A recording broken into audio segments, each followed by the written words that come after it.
Hi everyone, I know you are watching this content to accompany your sleep. So before we start, I want to know where you are watching from and what time you are watching. Also, don't forget to like, comment, and subscribe. Let's jump straight into the story. Story 1. In January 2008, a significant criminal case unfolded in the United States involving Shannon Wayne Agofsky, a federal inmate at the United States Penitentiary in Beaumont, Texas. Agofsky was accused of the brutal murder of his fellow inmate, Luther Plant. The incident occurred within the confines of the high-security facility, raising concerns about inmate safety and the effectiveness of prison security measures. The altercation between Agofsky and Plant escalated quickly. Agofsky allegedly initiated the attack by striking Plant, causing him to fall onto the concrete floor. Seizing the opportunity, Agofsky continued his assault by repeatedly stomping on Plant's head and neck, actions that would later be described in court as both deliberate and malicious. The severity of the injuries inflicted led to Plant's death, marking a tragic end to the confrontation. The legal proceedings that followed were complex and closely watched. Agofsky was charged with 2 counts of capital murder. The first count accused him of premeditated murder by a federal prisoner serving a life sentence, a violation of 18 U.S.C. sections 1118 and 1111. The second count charged him with premeditated first-degree federal murder under 18 U.S.C. section 1111. Both charges required the prosecution to prove that Agofsky's actions were willful, deliberate, malicious, and premeditated. During the trial, the prosecution presented evidence to establish Agofsky's intent and the premeditated nature of the crime. Witnesses recounted the events leading up to the attack, describing how Agofsky had exhibited aggressive behavior towards Plant in the days prior. Surveillance footage from the prison's security cameras was also presented, showing the sequence of events during the assault. The defense, on the other hand, attempted to challenge the prosecution's narrative, arguing that the incident was a spontaneous altercation rather than a premeditated act. The jury deliberated on the evidence presented, ultimately finding Agofsky guilty on both counts. The conviction led to a sentencing phase where the severity of the punishment was to be determined. Given the nature of the charges, Agofsky faced the possibility of the death penalty. The case highlighted the challenges within the federal prison system, particularly concerning inmate violence and the measures in place to prevent such incidents. This case also underscored the legal complexities involved in prosecuting crimes committed within federal institutions. The application of federal statutes, the interpretation of intent and premeditation, and the procedures surrounding capital punishment were all pivotal aspects of the trial. The outcome of the case had significant implications, not only for Agofsky, but also for the broader discussions about justice and safety within the U.S. correctional system. The courtroom was packed with legal experts, journalists, and observers, all eager to witness the unfolding of a case that had captured national attention. The prosecution meticulously built its case against Shannon Wayne Agofsky, presenting a wealth of evidence that pointed to premeditation. They argued that Agofsky had not acted in the heat of the moment, but had instead planned the brutal killing of Luther Plant well in advance. Testimonies from correctional officers and fellow inmates painted a grim picture of Agofsky's temperament. He was known for his violent tendencies and his utter lack of remorse for his actions. Prosecutors described him as a dangerous individual who had no regard for human life, citing his past criminal record as further evidence of his capacity for violence. The defense, however, pushed back against these claims. They attempted to humanize Agofsky, portraying him as a product of his environment, a man who had been hardened by a life of crime and a harsh prison system that fostered hostility rather than rehabilitation. They insisted that the attack on Plant was not premeditated, but rather the result of a spontaneous outburst of aggression, fueled by the high tensions that naturally existed within a maximum security facility. The defense attorneys pointed out that prison life was brutal, with inmates often resorting to violence as a means of survival. They argued that while Agofsky's actions were undeniably horrific, they were not part of a calculated plan to commit murder. Despite the defense's efforts, the prosecution's evidence was overwhelming. Surveillance footage taken from the prison's security cameras was perhaps the most damning piece of evidence. The grainy black and white video showed the moment Agofsky attacked Plant, knocking him down before relentlessly stomping on his head and neck. The footage captured the sheer brutality of the assault, how Agofsky continued his attack even as Plant lay motionless on the cold concrete floor. There was no indication that he hesitated or reconsidered his actions, further reinforcing the prosecution's argument that the murder was deliberate. Witnesses also played a crucial role in solidifying the case against Agofsky. Fellow inmates testified that in the days leading up to the attack, Agofsky had made several remarks suggesting that he planned to harm Plant. One inmate recalled overhearing a conversation in which Agofsky boasted that he would take care of Plant soon. Another testified that Agofsky had been observed closely watching Plant's movements in the prison yard, as if waiting for the perfect moment to strike. Correctional officers who worked at the penitentiary also provided testimony, detailing Agofsky's history of disciplinary infractions and violent outbursts. They described him as an inmate who showed no hesitation in resorting to aggression when dealing with conflicts. The medical examiner's report further sealed Agofsky's fate. The autopsy revealed that Plant had suffered multiple skull fractures and severe trauma to his brain. The sheer force of the attack had caused irreversible damage, making survival impossible. The examiner concluded that the injuries were consistent with repeated blunt force trauma, specifically the kind inflicted by being stomped on with extreme force. The prosecution used this report to emphasize the brutality of the crime, arguing that no one could carry out such an act without the clear intent to kill. As the trial continued, the emotional toll on Plant's family became evident. His mother and sister attended every session, their grief palpable as they listened to the horrifying details of his murder.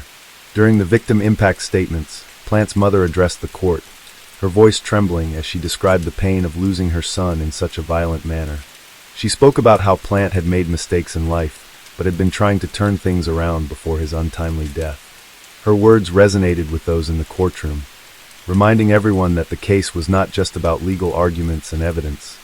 It was about the loss of a human life. The jury deliberated for several hours before returning with a verdict. When the foreman announced that Agofsky was guilty on both counts of capital murder, there was a collective sense of relief among the prosecution and Plant's family. However, the case was far from over. The next phase of the trial would determine Agofsky's sentence. Given the severity of his crimes, the prosecution pushed for the death penalty, arguing that he posed a continued threat to society and that his actions warranted the ultimate punishment. The defense, on the other hand, urged the jury to consider a life sentence without the possibility of parole, contending that execution would not bring back the victim and would only perpetuate a cycle of violence.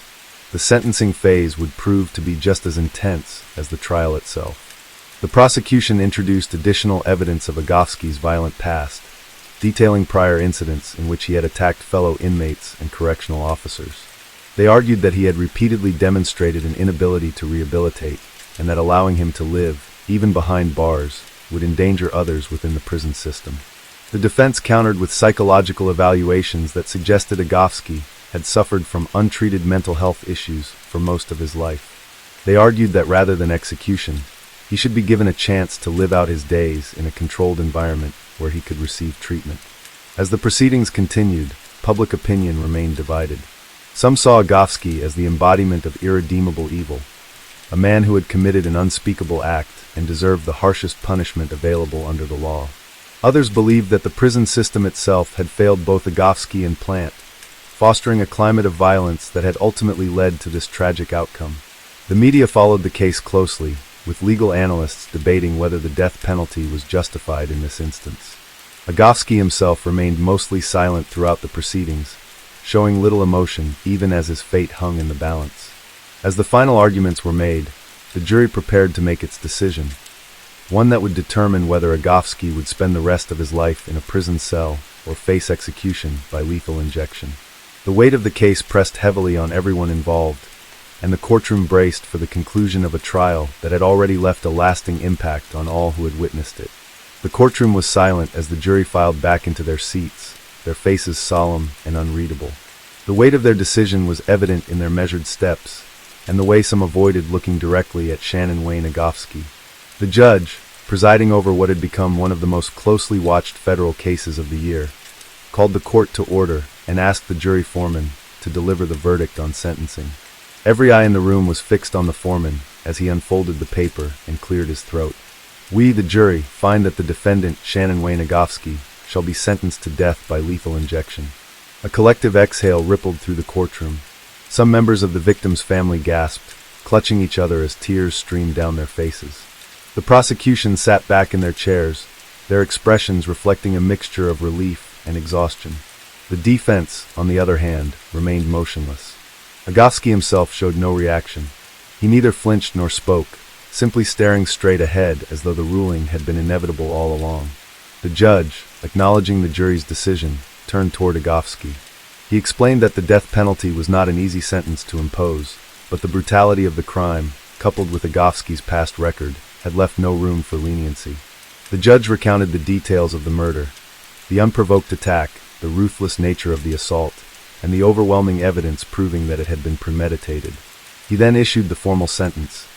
Agofsky would be transferred to death row at the United States Penitentiary in Terre Haute, Indiana, where he would remain until his execution date was set.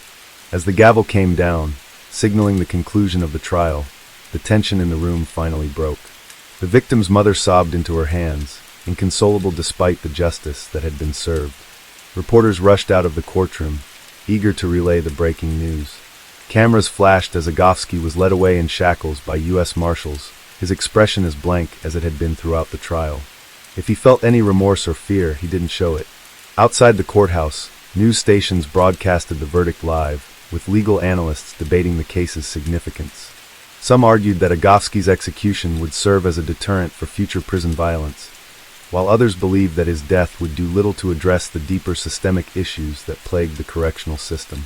Civil rights groups voiced their opposition to the death penalty, calling it an outdated and flawed form of justice, while law and order advocates praised the jury for delivering the harshest possible sentence. In the weeks that followed, the case remained a focal point in national discussions about capital punishment and the conditions inside maximum security prisons. Journalists dug deeper into Agofsky's past, uncovering a history of escalating violence that had begun long before he was incarcerated. Interviews with former inmates and correctional officers painted a picture of a man who thrived on intimidation and brutality. Some claimed that Agofsky had once expressed a desire to kill again, regardless of the consequences. Others insisted that the system had failed him early in life, setting him on a path where violence was the only language he understood. Meanwhile, the appeals process began. As with all death penalty cases, Agofsky's legal team automatically filed an appeal, citing possible procedural errors during the trial. They argued that the jury had been swayed by emotional testimonies rather than cold, hard facts. They also contended that the prison system's failure to intervene in conflicts between inmates had contributed to the circumstances that led to Plant's murder. However, legal experts doubted that Agofsky's appeal would succeed. The evidence against him was overwhelming, and the jury had been meticulous in their deliberation. While the legal battle continued, Agofsky was transferred to death row, where he was placed in solitary confinement. He now lived in a small cell, spending 23 hours a day in isolation with limited human interaction. Some reports suggested that he showed little distress over his new circumstances, maintaining the same stoic demeanor that had unnerved those who encountered him in court. Other inmates on death row, many of whom had been awaiting execution for years, reportedly avoided him, sensing the same aura of unpredictability that had made him dangerous in the general prison population. For the family of Luther Plant, the verdict provided a sense of closure, but not peace. His mother, in a tearful interview with a news station, spoke about the deep pain of losing her son. "I don't know if I believe in the death penalty," she admitted. "All I know is that my son is gone, and nothing can bring him back." She expressed regret that Plant had spent his final moments in terror, with no one there to help him. Despite Agofsky's fate, the grief she carried remained as heavy as ever. Years passed, and Agofsky's execution date was repeatedly delayed due to the lengthy appeals process. However, in late 2020, after exhausting all legal avenues, he was finally scheduled for execution. As the date approached, media attention surrounding the case reignited, with activists arguing both for and against the death penalty. Some pointed out that Agofsky had shown no remorse, and had even stated in an interview that he felt nothing about what he had done. Others argued that capital punishment only perpetuated a cycle of violence. On the day of his execution, Agofsky declined a final meal and refused to make a last statement. Witnesses, including members of Plant's family, watched from behind a glass partition as the lethal injection was administered. Within minutes, he was pronounced dead. There was no outcry, no final dramatic moment, only silence as the reality of his death settled in. For some, justice had been served. For others, It was just another chapter in a broken system. But for Luther Plant's family, the only certainty was that their loved one was gone, and no verdict, no punishment could ever change that. Story 2. In January 2008, Australia witnessed a significant development in a long-standing legal saga known as the Perth Mint Swindle. This case, which had its origins in the early 1980s, reached a pivotal moment when the Western Australian government extended ex gratia payments to the Mickelberg brothers, who had long maintained their innocence in one of the country's most infamous gold heist cases. The Perth Mint Swindle dates back to 1982, when Ray, Peter, and Brian Mickelberg were accused and subsequently convicted of defrauding the Perth Mint of gold bullion worth an estimated $653,000. The prosecution alleged that the brothers had orchestrated an elaborate scheme involving false paperwork and a fabricated gold transaction to carry out the theft. The case garnered widespread media attention, not only because of the audacity of the crime, but also due to the dramatic legal battles that ensued. Throughout the years, the Mickelberg brothers steadfastly proclaimed their innocence, asserting that they had been framed by corrupt police officers. Their claims were bolstered by revelations of police misconduct, including allegations of fabricated evidence and coerced confessions. These assertions led to a series of appeals and legal challenges aimed at overturning their convictions. In a significant turn of events, the Western Australian Court of Criminal Appeal quashed the brothers' convictions in July 2004, citing concerns over the integrity of the original investigation and the conduct of the police involved. This decision was a vindication for the Mickelbergs, who had spent years fighting to clear their names. However, the quashing of their convictions did not immediately lead to compensation for the time they had spent imprisoned or the reputational damage they had suffered. The quest for justice continued, and in December 2007, the Western Australian Police issued a public apology to the Mickelberg brothers, acknowledging the wrongs committed against them. This apology was a significant gesture, recognizing the miscarriage of justice that had occurred. It set the stage for further remedial actions by the state. Building upon this acknowledgement, in January 2008, State Attorney General Jim McGinney offered ex gratia payments of $500,000 to each of the surviving Mickelberg brothers, Ray and Peter, as compensation for the injustice done to them.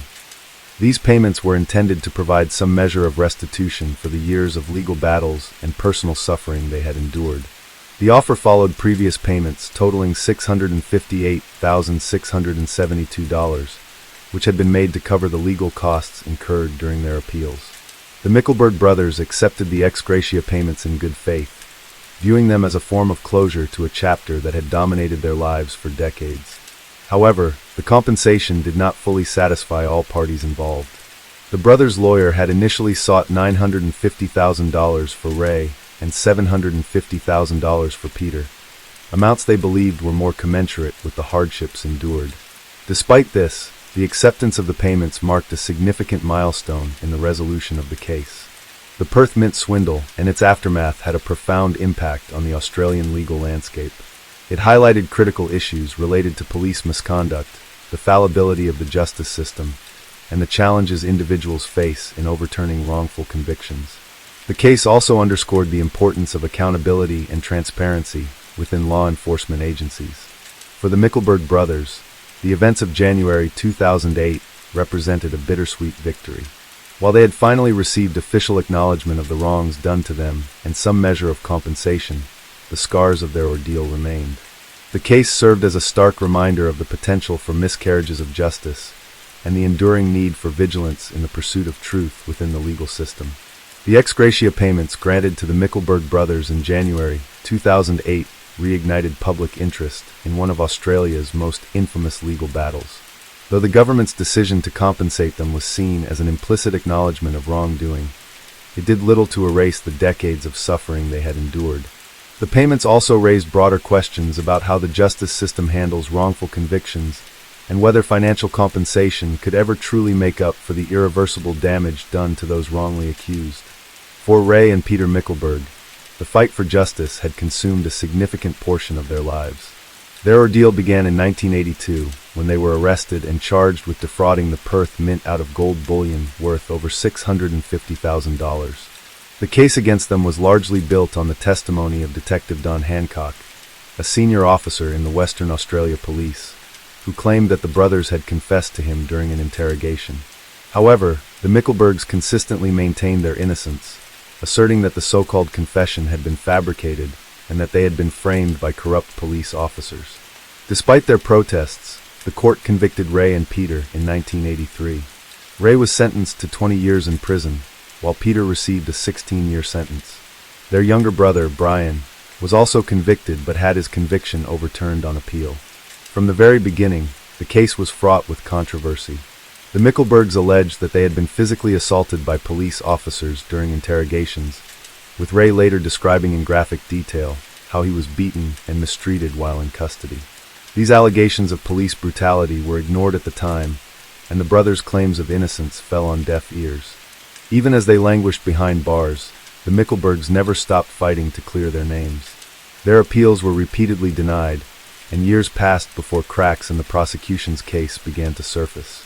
The turning point came in the late 1990s when fresh evidence emerged that cast doubt on the legitimacy of their convictions. A former police officer, Tony Lewandowski, came forward and made a bombshell confession. He admitted that he had helped fabricate evidence against the Mickelbergs under orders from Don Hancock.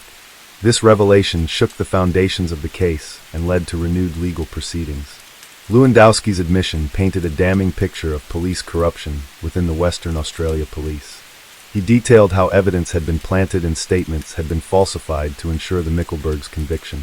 This was a stunning revelation, as it confirmed what the brothers had been claiming for years, that they had been railroaded by a corrupt police force intent on securing a conviction at any cost. As public outrage grew, the Western Australian Court of Criminal Appeal finally quashed the convictions in 2004, ruling that the Mickelbergs had been the victims of a miscarriage of justice. Even with their convictions overturned, the brothers were left to pick up the pieces of their shattered lives. Ray had spent more than a decade in prison before being released on parole in 1993, while Peter served nearly 8 years before being released in 1991. Both men struggled to reintegrate into society, their reputations forever tarnished by the allegations that had followed them for so many years. The stigma of being labeled criminals did not disappear overnight, and they faced significant challenges in rebuilding their lives. By the time the Western Australian government finally offered compensation in January 2008, the Mickelbergs had spent more than 2 decades fighting to restore their reputations. The payments were intended to provide some form of restitution, but many felt that they fell short of what was truly deserved.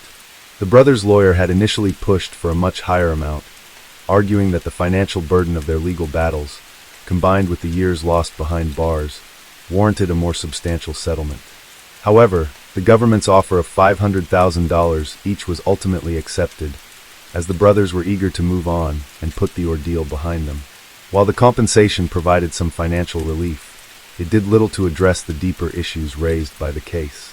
The Western Australian Police had already issued a public apology in 2007, but no officers were ever held accountable for their role in the wrongful convictions. Don Hancock, the lead detective in the case, had been killed in a car bombing in 2001, allegedly in retaliation for unrelated criminal dealings. With Hancock dead, many of the unanswered questions surrounding the case would remain unresolved. For the broader Australian public, the Mickelberg case became a cautionary tale about the dangers of unchecked police power and the potential for miscarriages of justice. It exposed serious flaws in the legal system and raised concerns about how easily innocent individuals could be convicted based on falsified evidence. It also prompted discussions about the effectiveness of the appeals process and whether greater safeguards were needed to prevent similar injustices from occurring in the future. Even years after their exoneration, the Mickelbergs remained vocal about the need for systemic reform. They spoke out against police corruption and called for greater transparency in the justice system. Ray, in particular, became an advocate for wrongful conviction cases, using his experience to highlight the failings of the system and push for changes that would protect others from suffering the same fate. However, the scars left by their ordeal never fully healed. The years of imprisonment had taken a toll, not just on the brothers themselves, but also on their families. Relationships had been strained, careers had been derailed, and the psychological burden of being wrongly accused had left lasting damage. No amount of money could undo what had been done, and even though they had been vindicated in the eyes of the law, they would always be known as the men at the center of one of Australia's most infamous legal scandals. The Mickelberg case serves as a stark reminder that justice is not always swift, nor is it always fair. It took more than 25 years for the truth to come to light, and even then, full accountability was never achieved. The ex gratia payments in January 2008 may have been the government's way of closing the book on the case, but for the Mickelbergs, the fight for justice had cost them far more than money could ever replace. The resolution of the Mickelberg case in January 2008, with the Western Australian government's ex gratia payments, marked the end of a legal battle that had spanned more than 2 decades. But while the financial compensation acknowledged the wrongful convictions and the suffering the brothers had endured, it did not erase the scars of their past. For Ray and Peter Mickelberg, the damage was irreparable. Years lost in prison, reputations permanently stained, and a justice system that had failed them at every turn. In the years following their convictions, the brothers had struggled to reintegrate into society. Ray Mickelberg, the eldest, had been the hardest hit by the ordeal. Prior to his arrest, he had been a successful businessman and Vietnam War veteran, with a promising future ahead of him. But his years in prison changed him.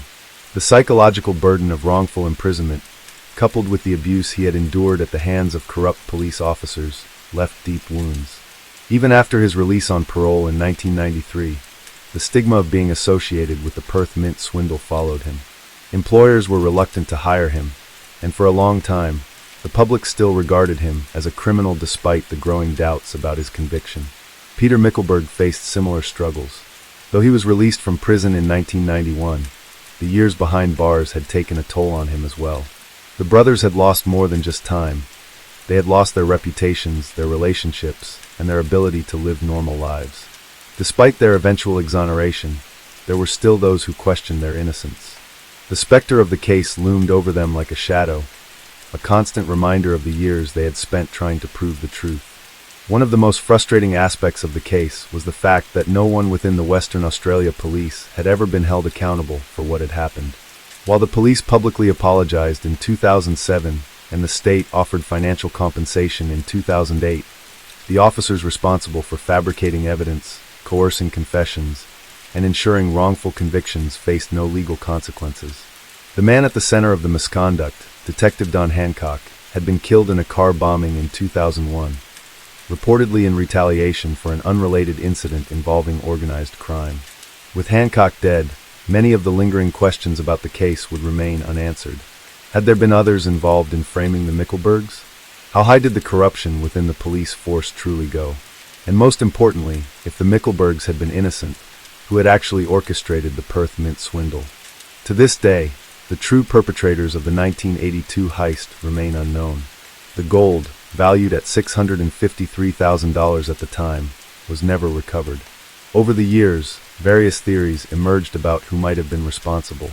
Some speculated that it had been an inside job, involving individuals with direct access to the Perth Mint's operations. Others believed that organized crime syndicates may have played a role, but with the Mickelbergs wrongly convicted and decades having passed, any chance of solving the crime had long since faded. The case also raised broader concerns about the reliability of the justice system. The wrongful convictions of the Mickelbergs were not just an isolated case of police misconduct. They were indicative of deeper systemic failures. If it had taken over 20 years to clear their names, how many others might be languishing in prison for crimes they did not commit? The revelations about fabricated evidence and corrupt police practices in Western Australia led to calls for greater oversight of law enforcement agencies. However, meaningful reforms were slow to materialize. Ray Mickelberg became an outspoken critic of the justice system in the years after his release. He gave numerous interviews detailing the abuse he had suffered and the flaws in the police investigation that led to his conviction. He spoke about the beatings he endured at the hands of officers, the psychological torment of wrongful imprisonment, and the difficulty of rebuilding his life after being released. His story resonated with many, particularly those who had experienced or feared similar miscarriages of justice. He also became an advocate for other wrongly convicted individuals, using his experience to highlight the dangers of unchecked police power. Peter Mickelberg, though less vocal, shared his brother's determination to ensure that their story was not forgotten. Together, they worked to bring attention to their case and prevent similar injustices from happening to others. Despite their efforts, the compensation they received in 2008 was seen by many as a mere token gesture. an attempt by the government to quietly close the case without fully addressing the systemic issues it had exposed. Meanwhile, the Mickelberg case remained a point of discussion in legal and academic circles. Law students analyzed it as a textbook example of wrongful conviction, and criminologists debated the implications of police corruption on the broader justice system. The case also became the subject of books and documentaries, further cementing its place in Australian legal history. Even Hollywood took an interest, with the 1992 film The Great Gold Swindle dramatizing the events surrounding the heist and the subsequent trials. However, no dramatization could truly capture the real-life suffering the brothers had endured. The ex gratia payments of January 2008 may have signaled the end of the legal battle, but for the Mickelbergs, the emotional and psychological wounds never fully healed. Their case serves as a powerful reminder of the dangers of rushing to judgment, the devastating impact of police corruption, and the difficulties faced by those seeking to overturn wrongful convictions. The Perth Mint swindle remains one of Australia's most infamous unsolved crimes, and the injustice suffered by the Mickelberg brothers will forever be a dark chapter in the nation's legal history.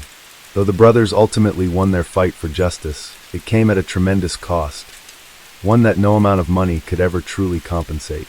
Their story stands as both a cautionary tale and a testament to the resilience of those who refuse to give up in the face of overwhelming odds. And while they may have cleared their names in the eyes of the law, the haunting question remains. If the Mickelbergs didn't do it, then who did? Story 3. In January 2008, Singapore was gripped by the unfolding legal proceedings of a case that had captured national attention the previous year.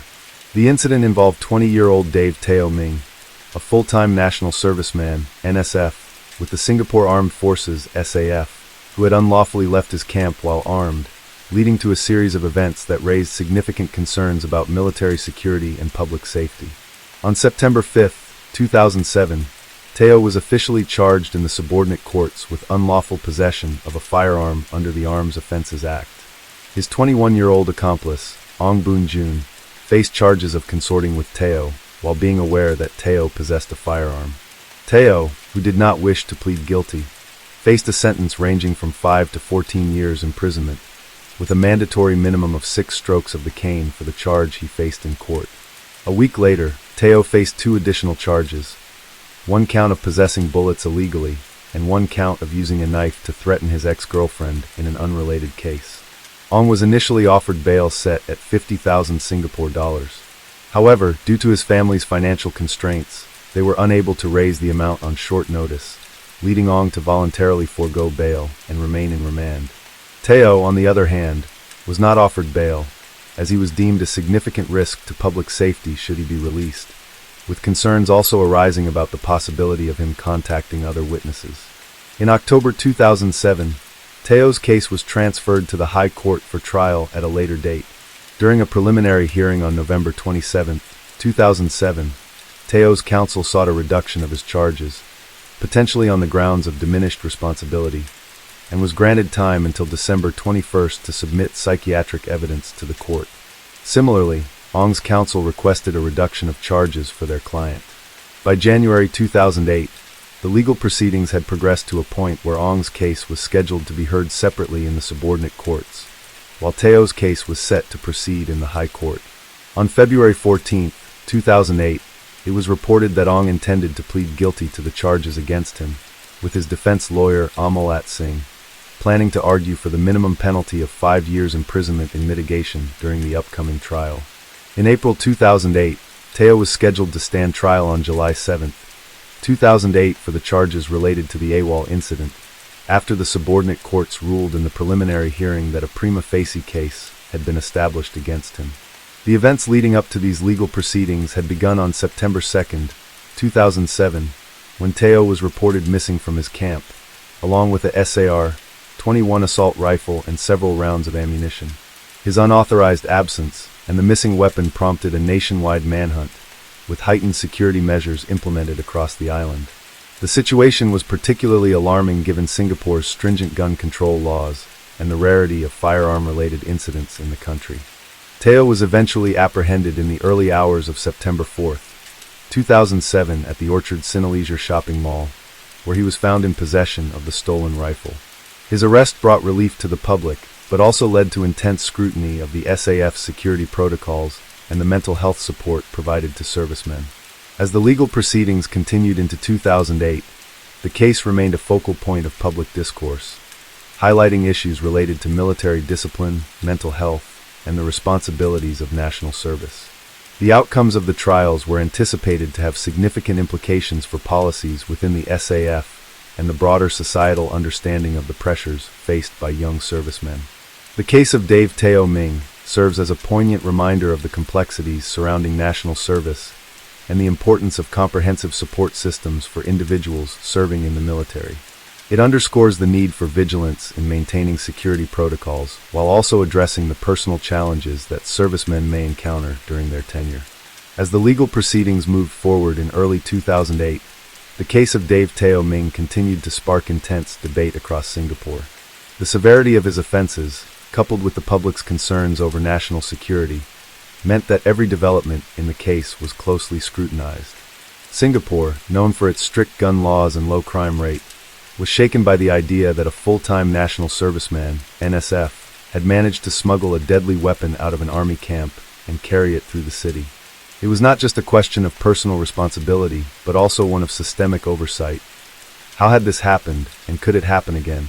The military and the government faced mounting pressure to address these questions. The Singapore Armed Forces, SAF, launched an internal investigation to determine how Teo had managed to bypass security checks and leave camp with a SAR-21 assault rifle and live ammunition. The findings, which were not made fully public, reportedly led to a tightening of security protocols and increased monitoring of servicemen, particularly those who displayed signs of psychological distress. However, these measures did little to quell the growing speculation about Teo's motives and mental state at the time of the incident. During court proceedings, Teo's defense attorneys sought to highlight his troubled past in an attempt to mitigate his sentence. They presented evidence that Teo had a history of behavioral issues, stemming from a difficult childhood marked by family instability and brushes with the law. He had reportedly been involved in gang-related activities in his teenage years, which had resulted in juvenile detention. National service had been seen as an opportunity for him to reform and reintegrate into society, but the pressures of military life seemed to have exacerbated his existing struggles rather than alleviating them. One of the most shocking revelations in court was the alleged reason behind Teo's decision to take the weapon. According to testimonies and police investigations, he had been planning to confront and possibly harm his ex-girlfriend, who had recently broken up with him. He had confided in his friend and accomplice, Ong Boon Jun, about his feelings of betrayal and desperation, leading to speculation that the entire incident had been driven by emotional distress rather than premeditated criminal intent. However, the prosecution argued that regardless of his personal motivations, Teo's actions had put countless lives at risk, and he needed to be held fully accountable. Further details emerged about the hours leading up to Teo's arrest. After leaving camp on the night of September 2, 2007, he had wandered the city with the assault rifle concealed in a bag.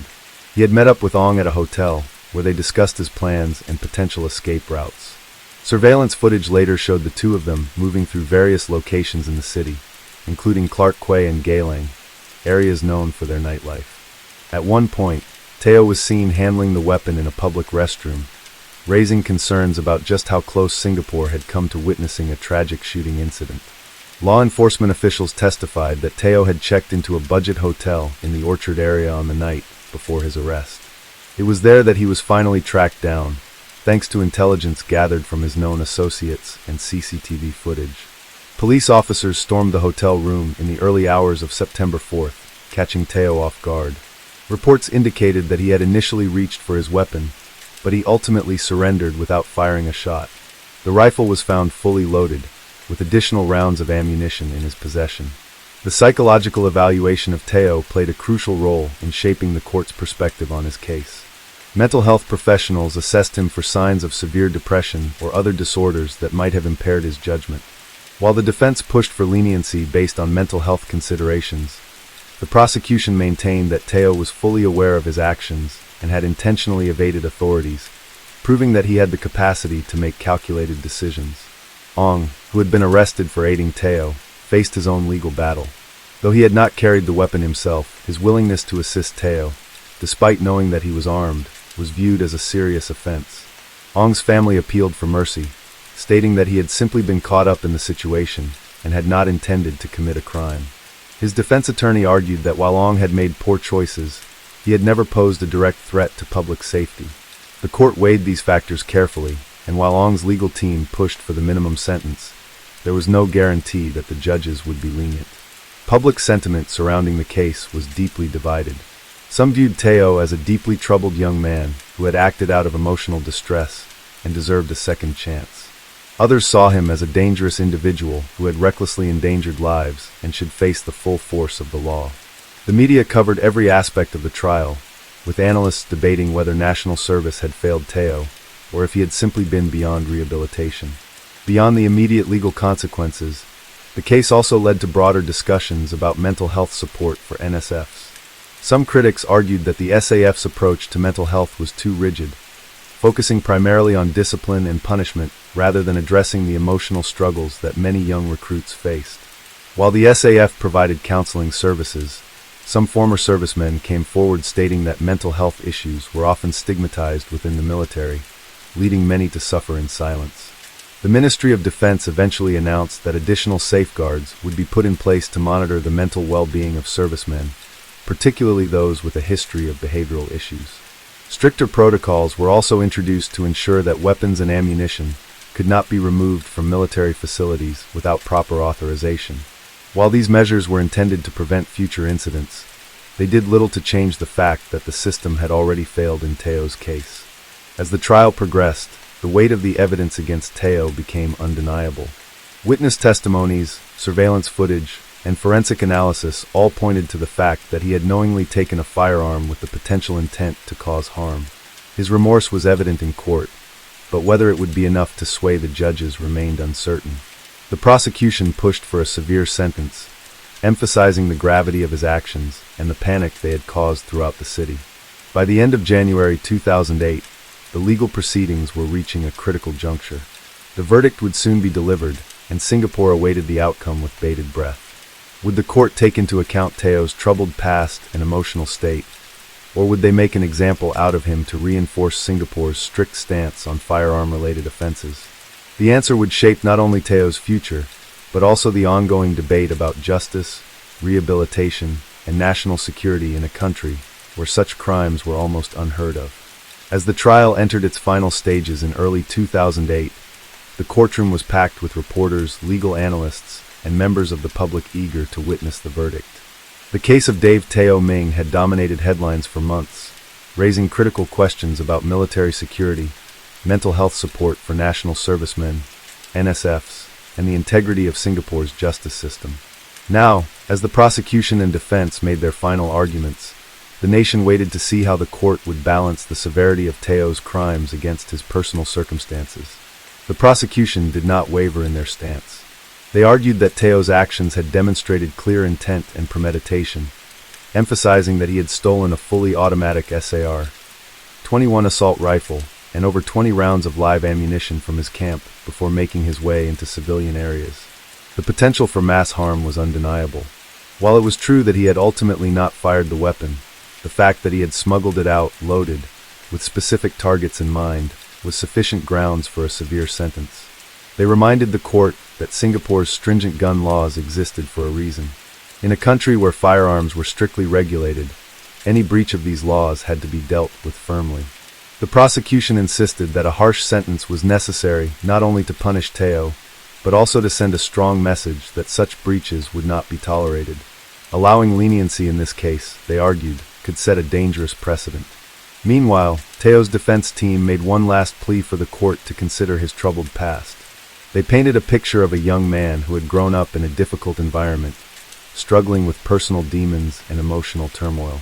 His experiences in national service, rather than providing him with the structure and discipline he needed, had instead exacerbated his struggles. The rigid military system, which often discouraged open discussion about mental health, had left him feeling isolated and desperate. Teo's mother was present in the courtroom, her face lined with worry and sorrow. She had remained largely silent throughout the proceedings, but those who knew the family said she had pleaded with her son before his arrest to turn himself in. The defense argued that Teo had not been a career criminal nor a hardened offender. He had been a young man in crisis, acting out of desperation rather than malice. While they acknowledged that he had broken the law, they asked for compassion in sentencing, arguing that a lengthy prison term would do little to rehabilitate him. Ong Boon-jun, Taeo's friend and co-accused, had already signaled his intention to plead guilty. His sentencing had been scheduled separately, and legal experts speculated that he would likely receive the minimum 5-year prison sentence, along with mandatory caning. Unlike Taeo, he had not been the one carrying the firearm, and his role in the crime was limited to aiding Taeo in his movements after he had left camp. While his actions were illegal, the court appeared to recognize that he had been a secondary player in the incident. For Taeo, however, the weight of his actions bore heavily on him. Throughout the trial, he had remained mostly expressionless, but as the verdict approached, his composure cracked. He was seen wiping away tears as the judge prepared to deliver the ruling. On the day of sentencing, the courtroom was silent as the judge laid out the final decision. The judge acknowledged that Taeo had indeed suffered from personal difficulties and emotional distress. However, the seriousness of his actions could not be overlooked. He had not simply abandoned his post or acted on impulse. He had taken a military-grade weapon, moved freely through the city with it, and had been prepared to use it. The risk to public safety had been real, and the psychological impact of such an event on Singapore's citizens could not be ignored. After a lengthy deliberation, the judge handed down a sentence of 9 years in prison and a mandatory 6 strokes of the cane. It was a stern punishment, but less severe than the maximum sentence Taeo could have faced. The court had considered his mental state and background, but ultimately concluded that the nature of his crime required strong deterrence. The message was clear. Singapore's laws on firearms were non-negotiable, and even emotional distress would not excuse a breach of national security. Taeo, who had been staring at the floor as the sentence was read, looked visibly shaken but nodded in understanding. His mother sobbed quietly in the back of the courtroom. For his part, Ong was later sentenced to 5 years in prison, as expected, and received the minimum number of caning strokes. His role in the crime had been considered less severe, but he too would face the consequences of his actions. With the sentencing concluded, the case that had gripped Singapore for months finally came to an end. But its impact did not fade quickly. The Singapore Armed Forces immediately reviewed their internal security measures, implementing stricter policies to ensure that weapons and ammunition were more securely monitored. Additional psychological support programs were introduced for NSFs, and military counselors were urged to be more vigilant in identifying and assisting soldiers who displayed signs of distress. The case also sparked discussions among the public about the pressures of national service. While most Singaporean men served without major issues, Taeo's case highlighted the cracks in the system, cracks that, if ignored, could lead to future incidents. Despite the reforms and the legal closure, the emotional wounds left by the case remained. For Taeo, prison would be the next chapter of his life, one in which he would have to come to terms with the full weight of his actions. For his family, there was only the hope that he would emerge from incarceration a changed man, ready to rebuild his life. In the years that followed, Singapore moved on from the case, but the lessons it imparted endured. The balance between law and compassion, the responsibility of the military to its soldiers, and the importance of mental health in high-pressure environments. These were issues that continued to be debated long after the headlines had faded. And in the quiet aftermath, the memory of one young man's desperate act remained a cautionary tale, a reminder that even in one of the safest countries in the world, moments of crisis could lead to actions with lasting consequences. Story 4. In January 2008, the Netherlands witnessed a significant development in its ongoing battle against organized crime, particularly concerning the infamous Hells Angels motorcycle club. The closure of the renowned Amsterdam brothel, Yabyum, marked a pivotal moment in the country's efforts to dismantle criminal enterprises intertwined with legitimate businesses. Yabyum had long been an emblem of Amsterdam's liberal attitudes towards the sex industry. Established in the 1970s, it operated under the guise of a high-end gentlemen's club, attracting affluent clientele from around the world. However, beneath its veneer of luxury and exclusivity, authorities alleged that the establishment had become deeply enmeshed with the Hells Angels, serving as a front for various illicit activities. Investigations into Yabyum's operations revealed a complex web of coercion and intimidation. Reports suggested that the Hells Angels had systematically exerted pressure on the brothel's management, eventually seizing control through threats and blackmail. This takeover allowed the motorcycle club to utilize the establishment for money laundering, drug distribution, and other unlawful endeavors, effectively blurring the lines between legitimate business operations and organized crime. The city's administration, recognizing the severity of these allegations, took decisive action. In December 2007, the Amsterdam City Council revoked Yab Yum's operating license, citing concerns over criminal infiltration and the potential for ongoing illicit activities. The brothel's management contested this decision, leading to a legal battle that culminated in January 2008. The court upheld the council's decision, resulting in the official closure of Yab Yum. This event was more than just the shuttering of a single establishment. It signified a broader commitment by Dutch authorities to confront and dismantle organized crime networks operating within the country's borders. The closure of Yab Yum sent a clear message that even institutions with long-standing histories and significant economic influence were not beyond the reach of the law. The aftermath of Yab Yum's closure prompted further scrutiny of other businesses suspected of harboring criminal elements. Law enforcement agencies intensified their efforts, conducting raids and investigations targeting establishments linked to organized crime.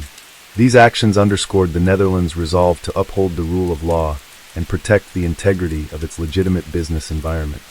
The case also ignited public discourse on the challenges of regulating industries susceptible to criminal exploitation. While the Netherlands had long been recognized for its pragmatic approach to the sex industry, the Yab Yum incident highlighted vulnerabilities within the regulatory framework. It became evident that a balance needed to be struck between maintaining a tolerant stance towards certain industries and ensuring robust oversight to prevent criminal infiltration. In the years following the closure, Amsterdam implemented stricter regulations and oversight mechanisms for businesses operating in sectors deemed at risk for criminal exploitation.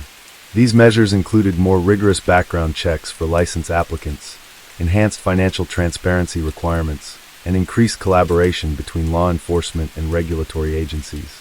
The Yab Yum case serves as a cautionary tale of how organized crime can infiltrate and corrupt legitimate enterprises. It underscores the necessity for constant vigilance, adaptive regulatory frameworks, and unwavering enforcement to safeguard society from the insidious influence of criminal organizations. As of today, the legacy of Yab Yum remains a poignant reminder of the complexities inherent in balancing liberal social policies with the imperative of preventing and combating organized crime. The lessons learned from this case continue to inform policy decisions and law enforcement strategies in the Netherlands and beyond. The closure of Yab Yum in January 2008 was not just an isolated event. It was the culmination of years of investigations, legal battles, and behind-the-scenes power struggles between law enforcement agencies and organized crime groups in the Netherlands. The involvement of the Hells Angels had been suspected for years, but proving it had been an uphill battle for authorities. Organized crime syndicates, particularly those operating within the shadows of legal businesses, had mastered the art of operating just within the limits of the law, concealing illicit transactions behind seemingly legitimate activities. The case of Yab Yum was emblematic of this struggle, showcasing both the extent of criminal infiltration and the difficulties faced by authorities in dismantling such networks. The Hells Angels were no ordinary criminal organization. While outwardly presenting themselves as a brotherhood of motorcycle enthusiasts, their history of involvement in drug trafficking, extortion, and violent crimes was well documented across Europe and North America. In the Netherlands, law enforcement agencies had long sought to curtail their influence, but their highly secretive structure and culture of loyalty made infiltration difficult. The case against Yab Yum, however, provided authorities with a rare opportunity to strike a significant blow against their operations.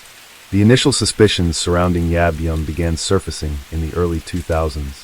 Financial irregularities had been noticed in the brothel's records, but the true nature of its connections to organized crime only became apparent after a series of reports from anonymous sources. Former employees, some of whom had fled the country out of fear, began providing law enforcement with disturbing accounts of coercion, blackmail, and outright threats made by Hells Angels members against both staff and management.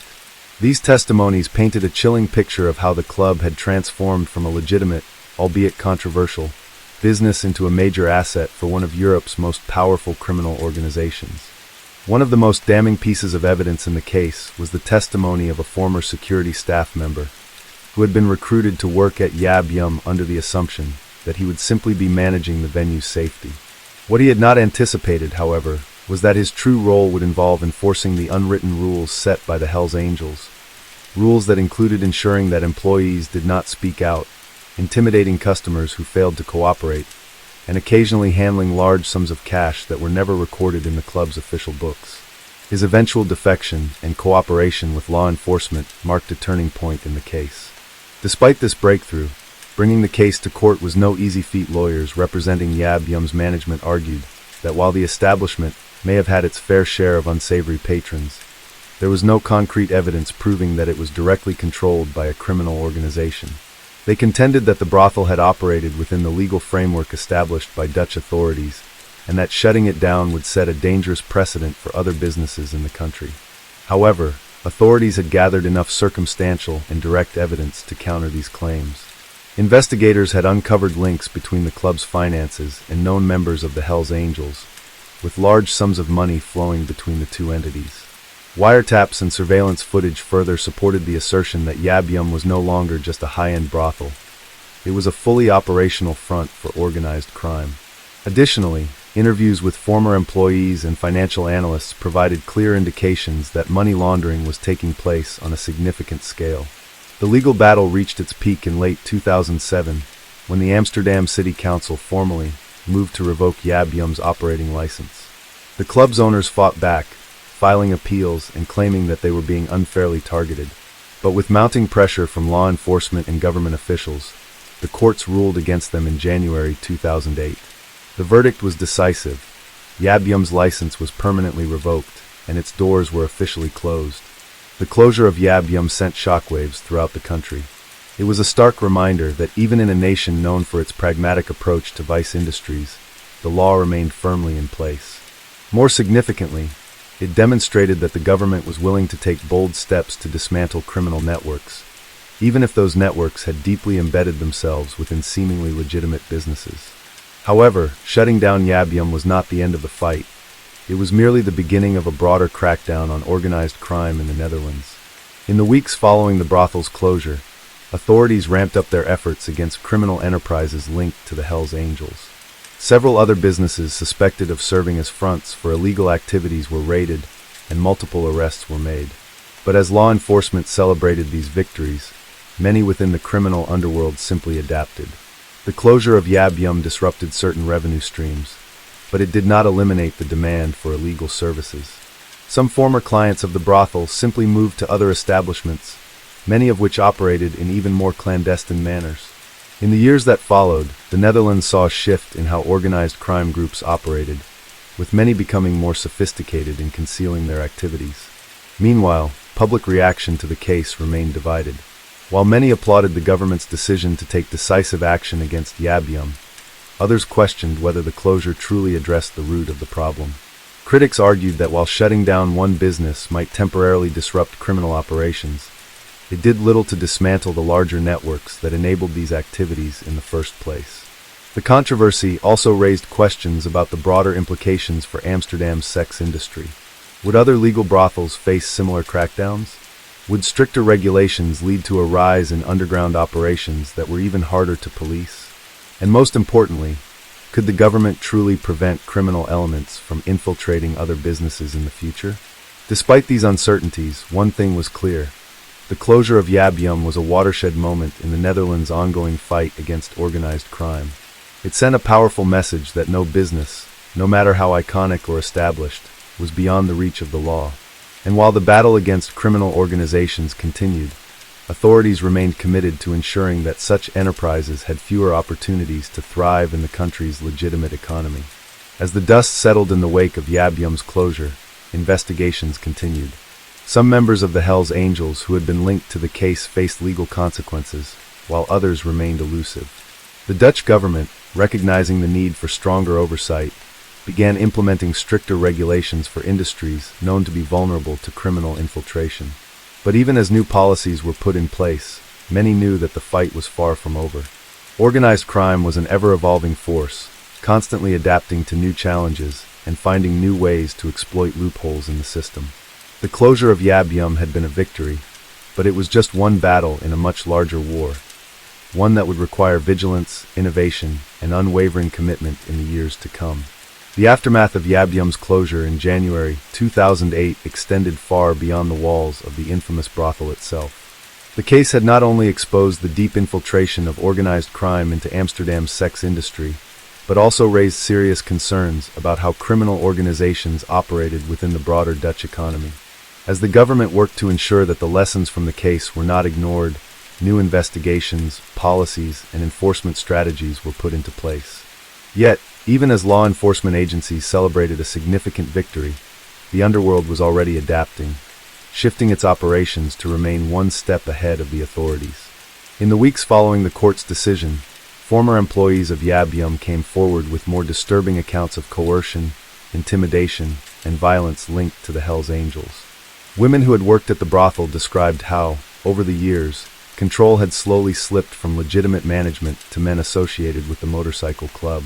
What had once been a high-end establishment catering to wealthy businessmen and tourists had become a heavily controlled criminal enterprise, with earnings funneled into money laundering schemes and illicit trade networks.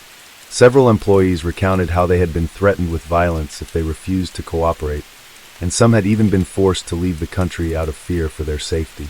Law enforcement had suspected for years that organized crime groups were using legitimate businesses to launder money, but Yabyum provided one of the clearest examples of just how deeply embedded these networks had become. The Dutch authorities, already facing international scrutiny over their liberal policies on drugs and prostitution, now found themselves under pressure to take even stronger action. The government moved swiftly, launching additional investigations into other businesses suspected of being fronts for criminal operations. One of the key responses to the Yabyum scandal was a renewed focus on financial transparency within the country's vice industries. The city of Amsterdam implemented stricter regulations for brothels, requiring more rigorous background checks for business owners, more frequent financial audits, and increased cooperation between law enforcement agencies and financial watchdogs. The authorities also expanded their use of forensic accounting techniques to track suspicious financial transactions, hoping to cut off the flow of illicit funds before they could be laundered through legal channels. However, despite these efforts, the Hells Angels and other criminal organizations were far from defeated. As Yabyum was shut down, new underground operations sprang up, many of them far less visible and far more difficult to regulate. Illegal brothels, operating out of discreet apartments and unmarked buildings, began to flourish. Unlike legal establishments, these underground operations were far more dangerous for workers, as they lacked even the minimal protections that licensed brothels had provided. Reports surfaced of increased human trafficking, with vulnerable women being exploited by crime syndicates that had simply shifted their operations out of public view. Meanwhile, the legal battles surrounding Yabyum continued for months after its closure. The brothel's former management attempted multiple appeals, arguing that the government had unfairly targeted them while allowing other questionable businesses to continue operating. They claimed that while criminal elements may have attempted to exert influence, the establishment itself had not been complicit in illegal activities. Their appeals were ultimately rejected, but the case set off a broader debate in Dutch society about the relationship between legal businesses and organized crime. Beyond the sex industry, the closure of Yabyum also prompted authorities to take a closer look at other sectors where criminal organizations were believed to be active. Law enforcement agencies expanded their investigations into bars, nightclubs, and even seemingly legitimate investment firms that were suspected of being used to launder money. Several high-profile raids took place in the months following Yabyum's closure, leading to multiple arrests and the seizure of millions of euros in illicit assets. Yet, despite these efforts, there were those who argued that the government's actions were too little, too late. Critics pointed out that organized crime had already woven itself deep into the fabric of the Dutch economy, and that shutting down a single brothel, even a high-profile one like Yabyum, was not enough to dismantle the networks that had been built over decades. Others worried that increased regulation of legal businesses would simply push more of the industry into the shadows, making it even harder to track criminal activities. One of the most lasting consequences of the Yabyum case was its impact on the public perception of organized crime in the Netherlands. For years, many Dutch citizens had viewed the country's liberal policies on drugs and prostitution as relatively harmless, an approach that kept such activities visible and, therefore, somewhat under control. But the revelations about the Hells Angels' influence over Yab Yum shattered this illusion. It became clear that organized crime was not just a distant problem affecting other countries. It was operating right in the heart of Amsterdam, manipulating the very industries that had been designed to be transparent and regulated. The Dutch government, aware of the need to restore public confidence, increased funding for law enforcement agencies specializing in organized crime. New task forces were created to monitor the activities of motorcycle clubs and other known criminal organizations. The judiciary also took a harder stance against individuals with suspected ties to organized crime, handing down harsher sentences for those found guilty of financial crimes, drug trafficking, and extortion. Internationally, the case was closely watched by other European governments, many of whom were dealing with their own battles against organized crime. Countries such as Germany, France, and Belgium took note of the strategies used by Dutch authorities, and some began implementing similar measures to combat criminal infiltration of legal businesses. The European Union also increased its focus on money laundering laws, pushing for stronger financial oversight to prevent illicit funds from moving freely across borders. As the years passed, the name Yab Yum faded from the headlines, but the case remained a symbol of the ongoing struggle between law enforcement and organized crime. While the closure of the brothel was a victory, it was also a reminder of how adaptable criminal organizations could be. Every time authorities shut down one operation, another would emerge in its place, often more discreet and harder to detect. For the people who had been directly affected by the case, former employees, law enforcement officers, and even the innocent clients who had once frequented the establishment, the legacy of Yab Yum was a complex one. Some saw it as a necessary step in cleaning up Amsterdam's criminal underworld, while others viewed it as the beginning of a much more difficult battle, one that would require constant vigilance and an ever-evolving approach to law enforcement. In the end, the case of Yab Yum was not just about a single brothel or a single criminal organization. It was about the ongoing challenge of maintaining order in a world where legal and illegal enterprises often intersect. It was about the delicate balance between personal freedoms and state control, about the need for both regulation and enforcement, and about the reality that crime, no matter how deeply it is embedded, can never be allowed to go unchallenged. Even today, as Amsterdam continues to evolve and change, the lessons of Yab Yum remain relevant. The struggle against organized crime is never truly over, and while one chapter may have ended in January 2008, the larger story is still being written. Story 5. In early January 2008, the serene trails of Blood Mountain in Georgia became the backdrop for a harrowing crime that would captivate national attention. Meredith Hope Emerson, a 24-year-old University of Georgia graduate, set out for a hike on New Year's Day with her loyal black Labrador, Ella.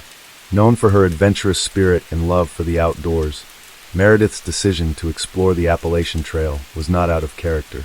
However, this routine excursion would tragically become her last. Witnesses later recounted seeing Meredith accompanied by an older man with a reddish dog along the Freeman Trail, a popular path leading to the summit of Blood Mountain. This man was identified as Gary Michael Hilton, a 61-year-old drifter with a history of erratic behavior. Unbeknownst to Meredith, Hilton had been lurking in the area, preying on unsuspecting hikers. When Meredith failed to return home, her friends and family grew alarmed. Search efforts commenced promptly, with volunteers and law enforcement scouring the rugged terrain. On January 3rd, searchers discovered Meredith's 1995 Chevrolet Cavalier abandoned near the trailhead. Inside the vehicle were personal items, including her water bottle and a police baton, suggesting a struggle had occurred. The investigation intensified as authorities focused on Hilton, who had been seen cleaning out his van at a gas station shortly after Meredith's disappearance. Upon apprehension, Hilton's vehicle revealed traces of blood matching Meredith's DNA, solidifying his connection to the crime. Under mounting evidence, Hilton confessed to kidnapping and murdering Meredith. He led investigators to a secluded area in the Dawson Forest Wildlife Management Area, where her body was recovered on January 7th. Hilton's arrest unveiled a disturbing pattern. He was later linked to multiple murders across several states, earning him the moniker, the National Forest Serial Killer. His modus operandi involved targeting individuals in remote forested areas, exploiting their isolation. The tragic loss of Meredith Emerson served as a grim reminder of the lurking dangers, even in seemingly safe environments. The case prompted widespread media coverage and led to discussions about safety measures for outdoor enthusiasts. Meredith's legacy endures, with her story serving as both a cautionary tale and a testament to her vibrant spirit. As investigators delved deeper into the timeline of Meredith Emerson's final days, a chilling picture of her abduction began to emerge. The mountainous terrain of Blood Mountain, usually a sanctuary for hikers and nature lovers, had unwittingly become the hunting ground of a serial predator. Gary Michael Hilton had stalked the Appalachian trails for years, blending in among the outdoor enthusiasts, waiting for an opportune moment to strike. He had no permanent residence, living out of his white Astro van, and he carried an unsettling presence that had previously alarmed hikers but never resulted in his arrest.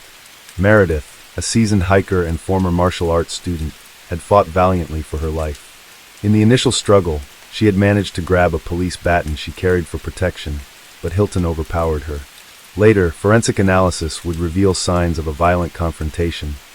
Bloodstains inside Hilton's van and defensive wounds on Meredith's body suggested she did not go down easily.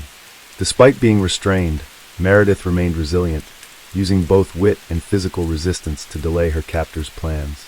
Witness accounts and surveillance footage placed them at multiple locations in the days following her abduction, proving that Meredith had survived beyond the initial attack. Hilton, needing to keep Meredith under control, forced her to provide ATM PIN codes. He drove her from one ATM to another, attempting to withdraw money from her bank account. However, Meredith repeatedly gave him incorrect PIN numbers, buying herself more time. Hilton, growing frustrated, reportedly confided to her that he had initially planned to kill her the first night, but decided against it when he realized how much trouble she could cause him.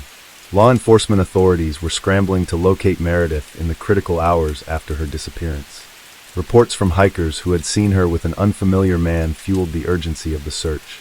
The Georgia Bureau of Investigation (GBI) worked alongside local law enforcement, tracking Hilton's movements. The break came when a local gas station attendant in Cumming, Georgia, reported seeing Hilton meticulously scrubbing out his van, discarding items into a trash bin. A sharp-eyed bystander, familiar with the missing person case, provided police with a crucial tip leading them to Hilton. When officers finally caught up with him on January 4th, Hilton appeared calm, almost indifferent. But inside his van, forensic teams uncovered damning evidence: a blood-stained piece of Meredith's clothing, strands of her hair, and weapons. When confronted with the evidence, Hilton initially denied involvement, but as investigators pressed him, the facade crumbled. He eventually confessed, but his statements revealed the calculated and remorseless mind of a killer. According to Hilton, he had kept Meredith alive for nearly 4 days before making the decision to kill her.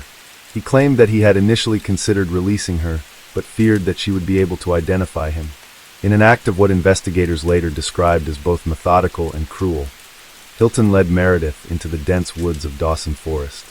There, in a secluded area far from any trail or road, he forced her to kneel before striking her repeatedly in the head with a car jack handle.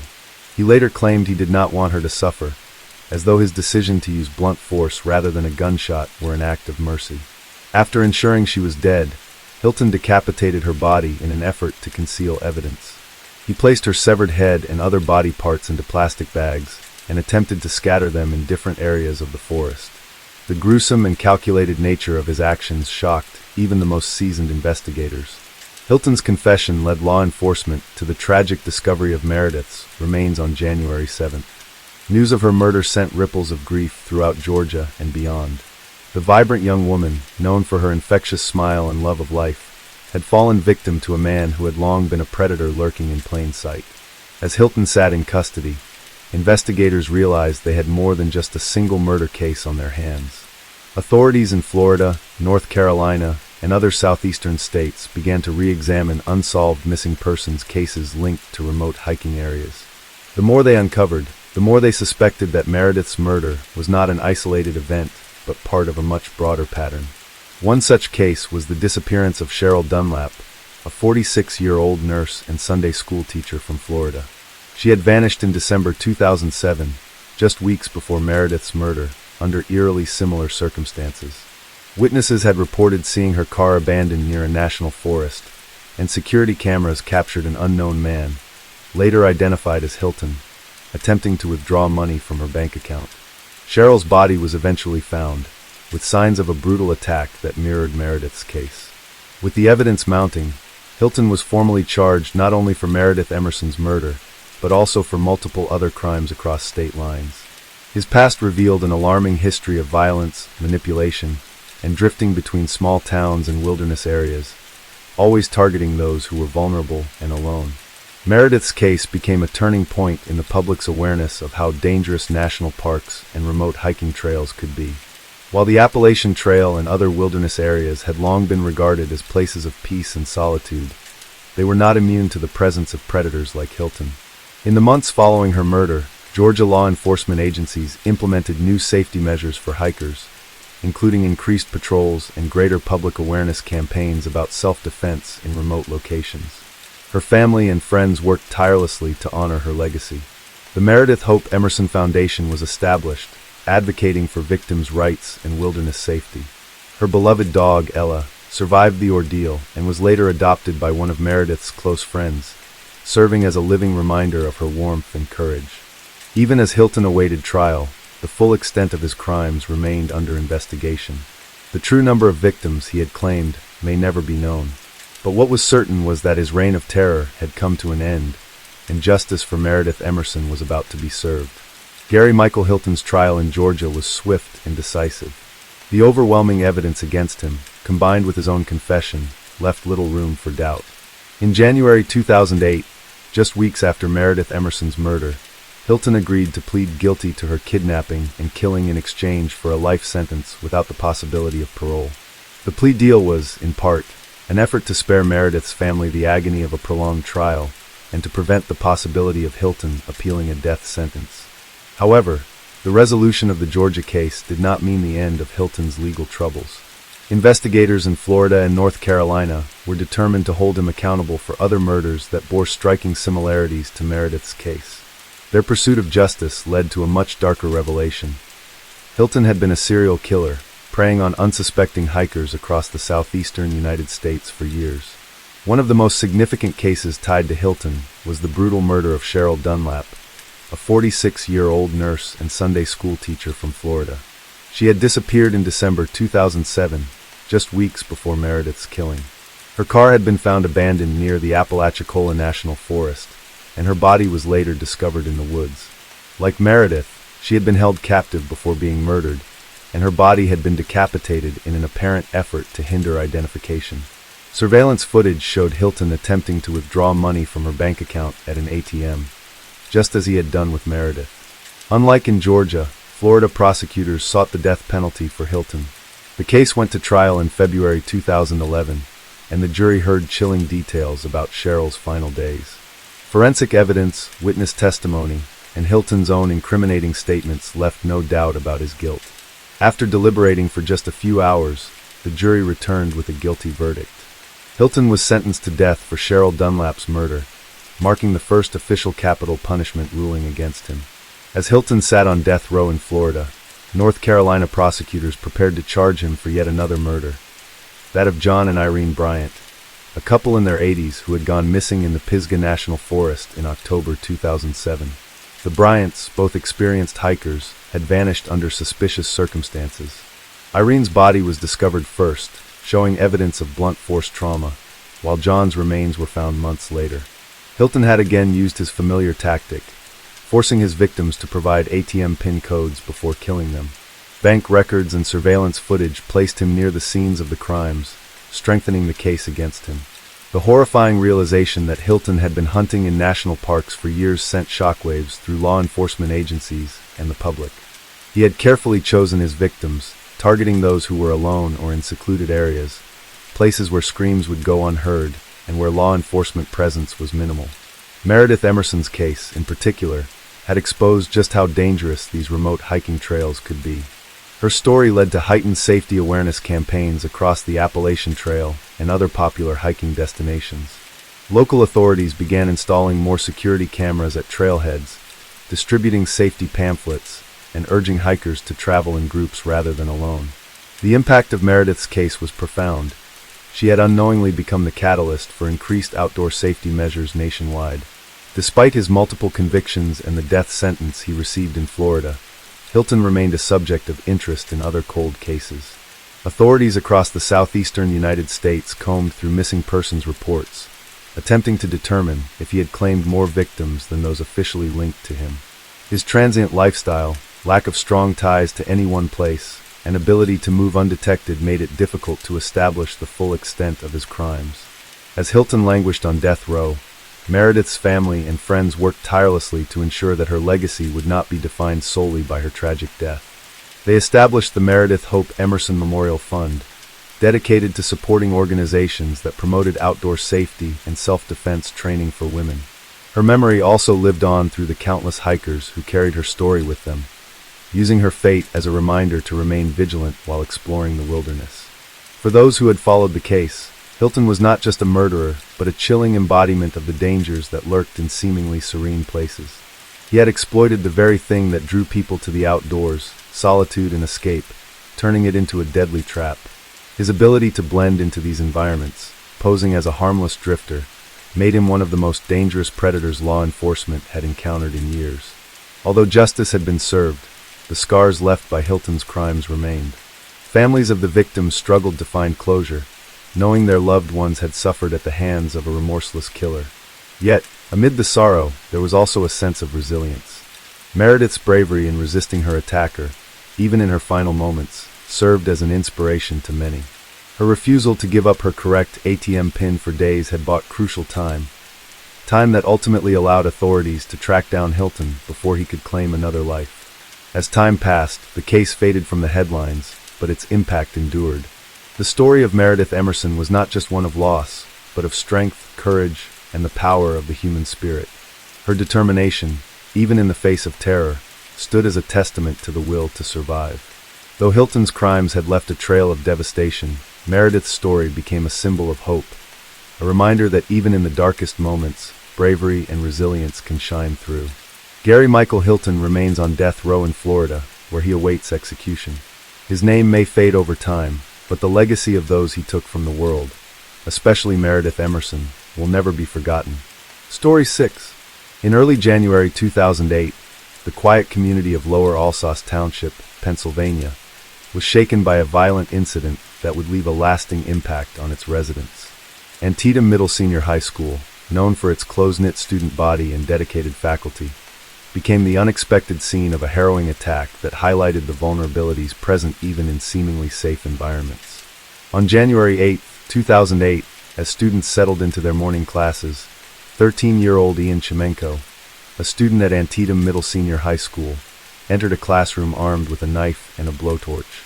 Without warning, he began attacking his classmates, stabbing 3 students before faculty members could intervene.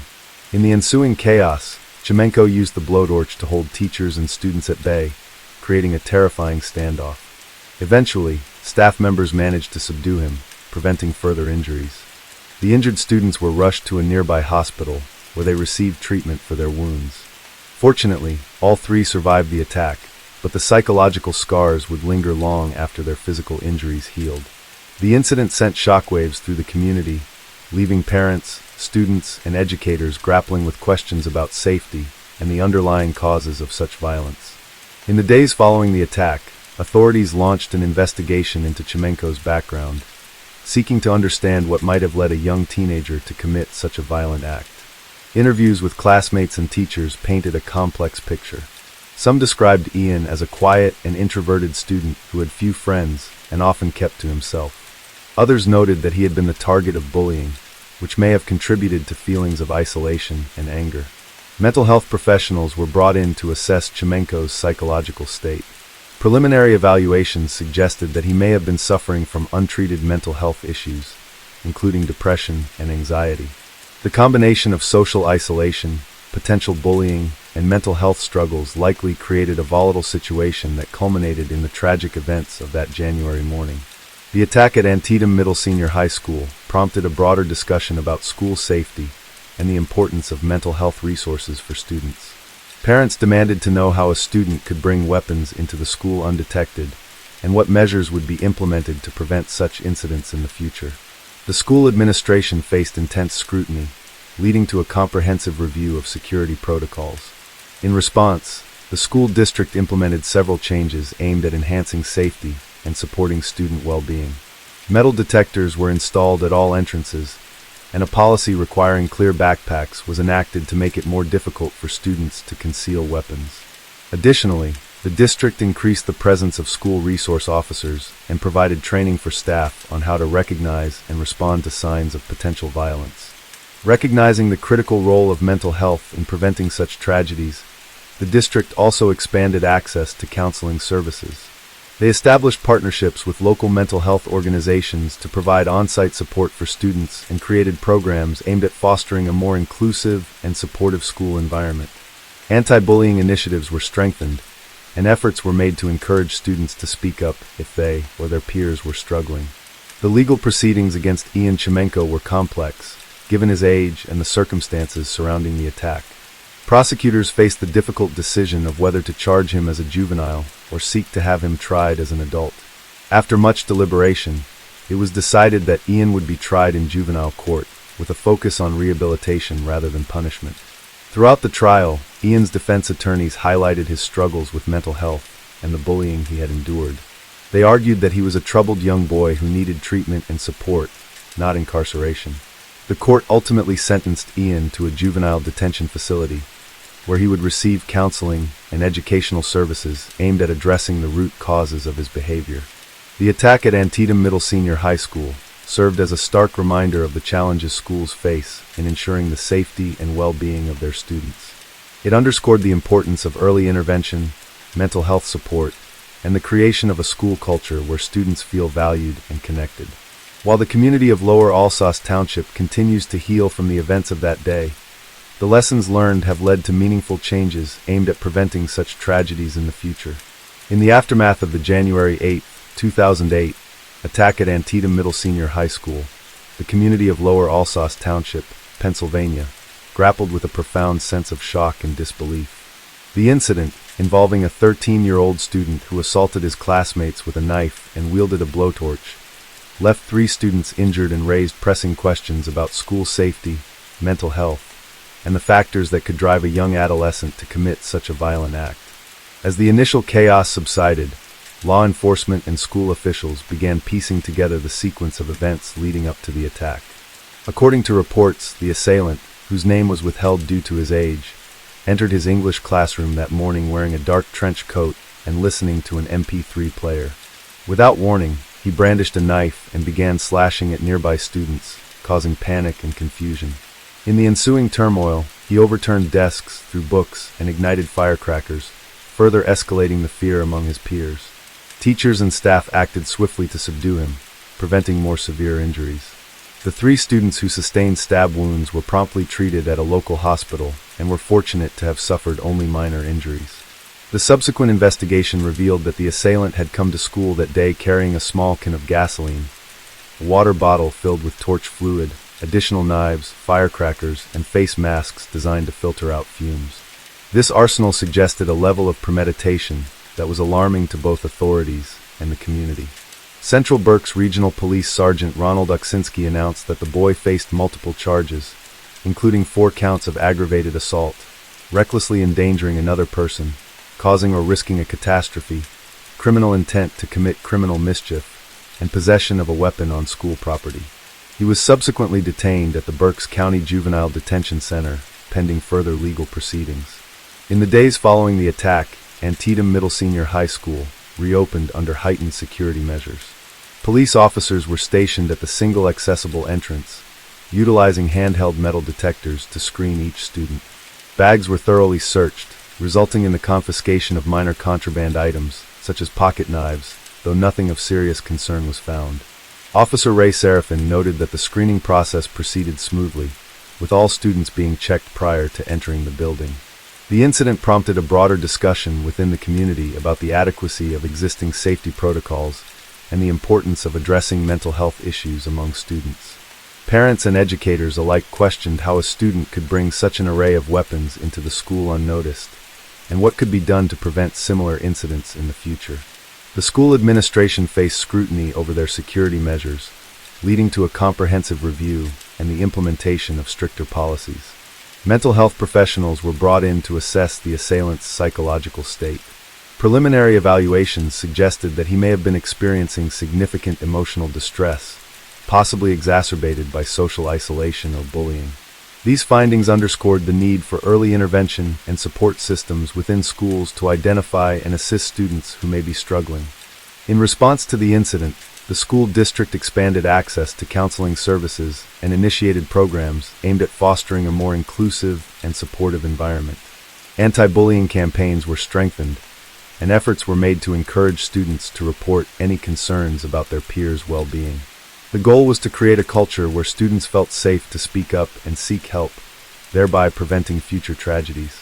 The legal proceedings against the young assailant were complex, given his age and the severity of his actions. The juvenile court system aimed to balance accountability with the potential for rehabilitation, focusing on providing the necessary support to address the underlying issues that contributed to the incident. The case highlighted the challenges inherent in dealing with serious offenses committed by minors and the importance of a justice system that can adapt to such situations. As the community of Lower Alsace Township continued to process the events of that January day, there was a collective resolve to learn from the incident and implement changes that would enhance the safety and well-being of all students. The attack served as a stark reminder of the vulnerabilities that exist within educational institutions and the critical importance of proactive measures to address them. In the months that followed, the school district's efforts to improve security and support systems were met with cautious optimism. While no set of measures could guarantee absolute safety, the steps taken represented a commitment to creating a safer and more supportive environment for students and staff alike. The incident at Antietam Middle Senior High School became a catalyst for change, prompting a reevaluation of policies and practices aimed at preventing future acts of violence and ensuring the well-being of the entire school community. In the aftermath of the January 8, 2008, attack at Antietam Middle Senior High School in Lower Alsace Township, Pennsylvania, the community faced the daunting task of healing and rebuilding trust within its educational environment. The incident, where a 13-year-old student assaulted classmates with a knife and wielded a blowtorch, left 3 students injured and countless others grappling with emotional trauma. As the initial shock subsided, attention turned to understanding the factors that contributed to such a violent outburst from a young adolescent. Investigations revealed that the assailant had left a note for his mother stating, "Mom, I'm so sorry. I love you. Goodbye," indicating a premeditated intent and personal turmoil. Peers described him as a quiet individual who had recently exhibited signs of distress, though the severity of his internal struggles remained largely unrecognized until the tragic event. The legal proceedings that followed were complex, given the assailant's age and the gravity of his actions. Authorities charged him with multiple offenses, including aggravated assault and recklessly endangering others. The juvenile justice system aimed to balance accountability with rehabilitation, focusing on addressing the underlying issues that led to the incident. This approach underscored the system's recognition of the potential for reform and the importance of providing support to troubled youths. In response to the attack, the Antietam School District implemented a series of measures to enhance safety and support for students and staff.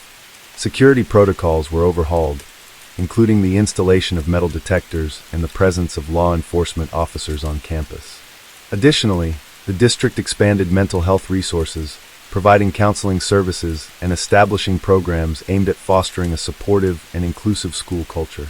The incident also prompted a broader conversation about the role of parents, educators, and the community in identifying and addressing the needs of at-risk youth. Emphasis was placed on the importance of open communication, early intervention, and the creation of environments where students feel safe to express their struggles. Community forums and workshops were organized to educate stakeholders on recognizing warning signs and providing appropriate support. As the community of Lower Alsace Township worked towards recovery, the resilience and solidarity displayed served as a testament to its strength. The tragedy became a catalyst for change, leading to improved safety measures and a renewed commitment to the well-being of all students. While the scars of that day remain, the lessons learned have fostered a more vigilant and compassionate community, dedicated to preventing such incidents in the future. Story 7.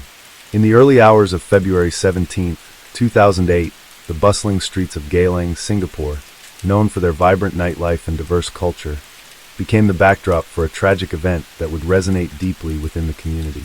Two construction workers from China, Chao Ruyan and Wu Jun, were walking along Gailing Drive when they were confronted by two men intent on robbery.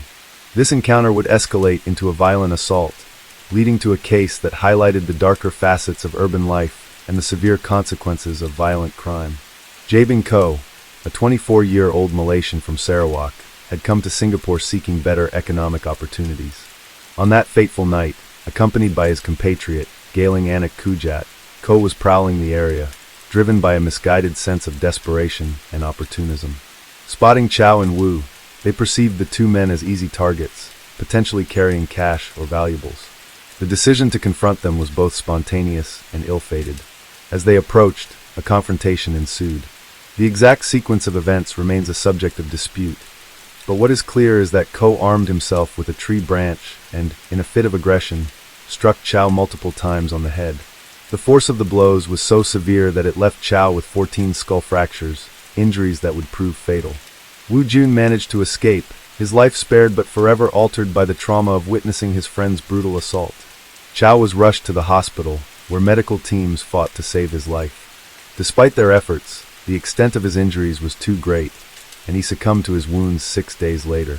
The news of his death sent shockwaves through both the local and expatriate communities, casting a somber shadow over the city. The Singapore police force, known for its efficiency and thoroughness, swiftly initiated an investigation. Through meticulous detective work, they identified Ko and Gailing as the primary suspects. Both men were apprehended and charged with murder under Section 300C of the Penal Code, read with Section 34, which pertains to acts done by several persons in furtherance of a common intention. The trial that followed was closely watched, shedding light on the circumstances that led to such a violent act. The prosecution painted a picture of a senseless and brutal attack, emphasizing the severity of the injuries inflicted upon Chao. The defense, on the other hand, sought to mitigate Ko's culpability, arguing that the intent was robbery, not murder, and that the fatal outcome was unintended. In 2010, both Ko and Gailing were found guilty and sentenced to death, as was mandatory under Singaporean law at the time for such offenses. However, subsequent legal reforms in 2012 provided judges with the discretion to impose life imprisonment in certain murder cases, leading to a resentencing hearing for Ko.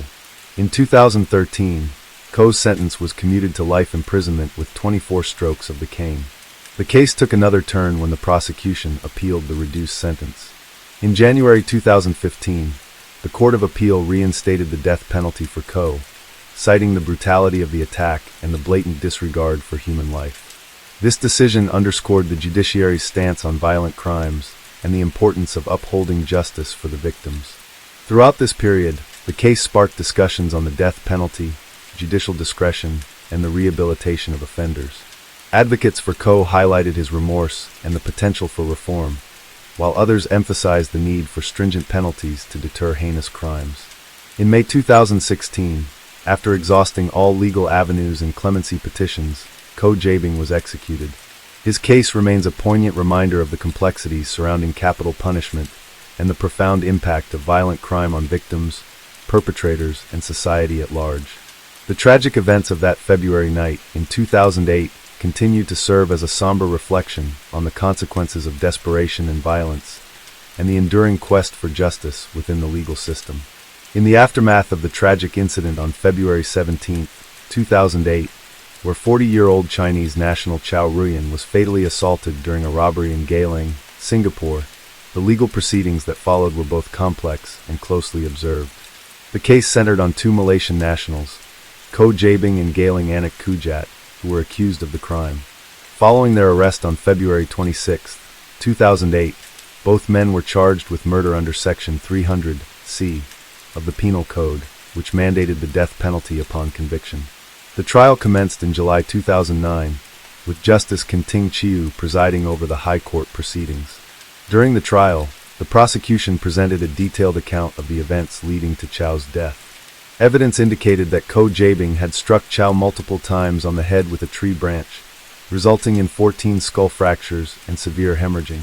The brutality of the attack was underscored by the fact that Ko continued to strike Chao even after he had ceased any form of resistance. Gailing Anak Kujat was implicated as an accomplice, having participated in the robbery that culminated in the fatal assault. The defense for both accused argued that the intent was solely to commit robbery, not murder. Ko claimed that he was intoxicated at the time of the incident and did not intend to cause fatal injuries. Gailing's defense contended that he was unaware of Ko's intention to inflict such severe harm and did not participate in the assault on Chow. On July 30, 2010, Justice delivered his verdict. He found that both Ko and Gailing had a common intention to commit robbery, and that the injuries inflicted on Chow were severe enough to result in death, thereby constituting murder under Section 300C. Consequently, both men were sentenced to death, as was mandatory under Singaporean law at the time. The case did not conclude with this verdict. Both defendants filed appeals against their convictions and sentences.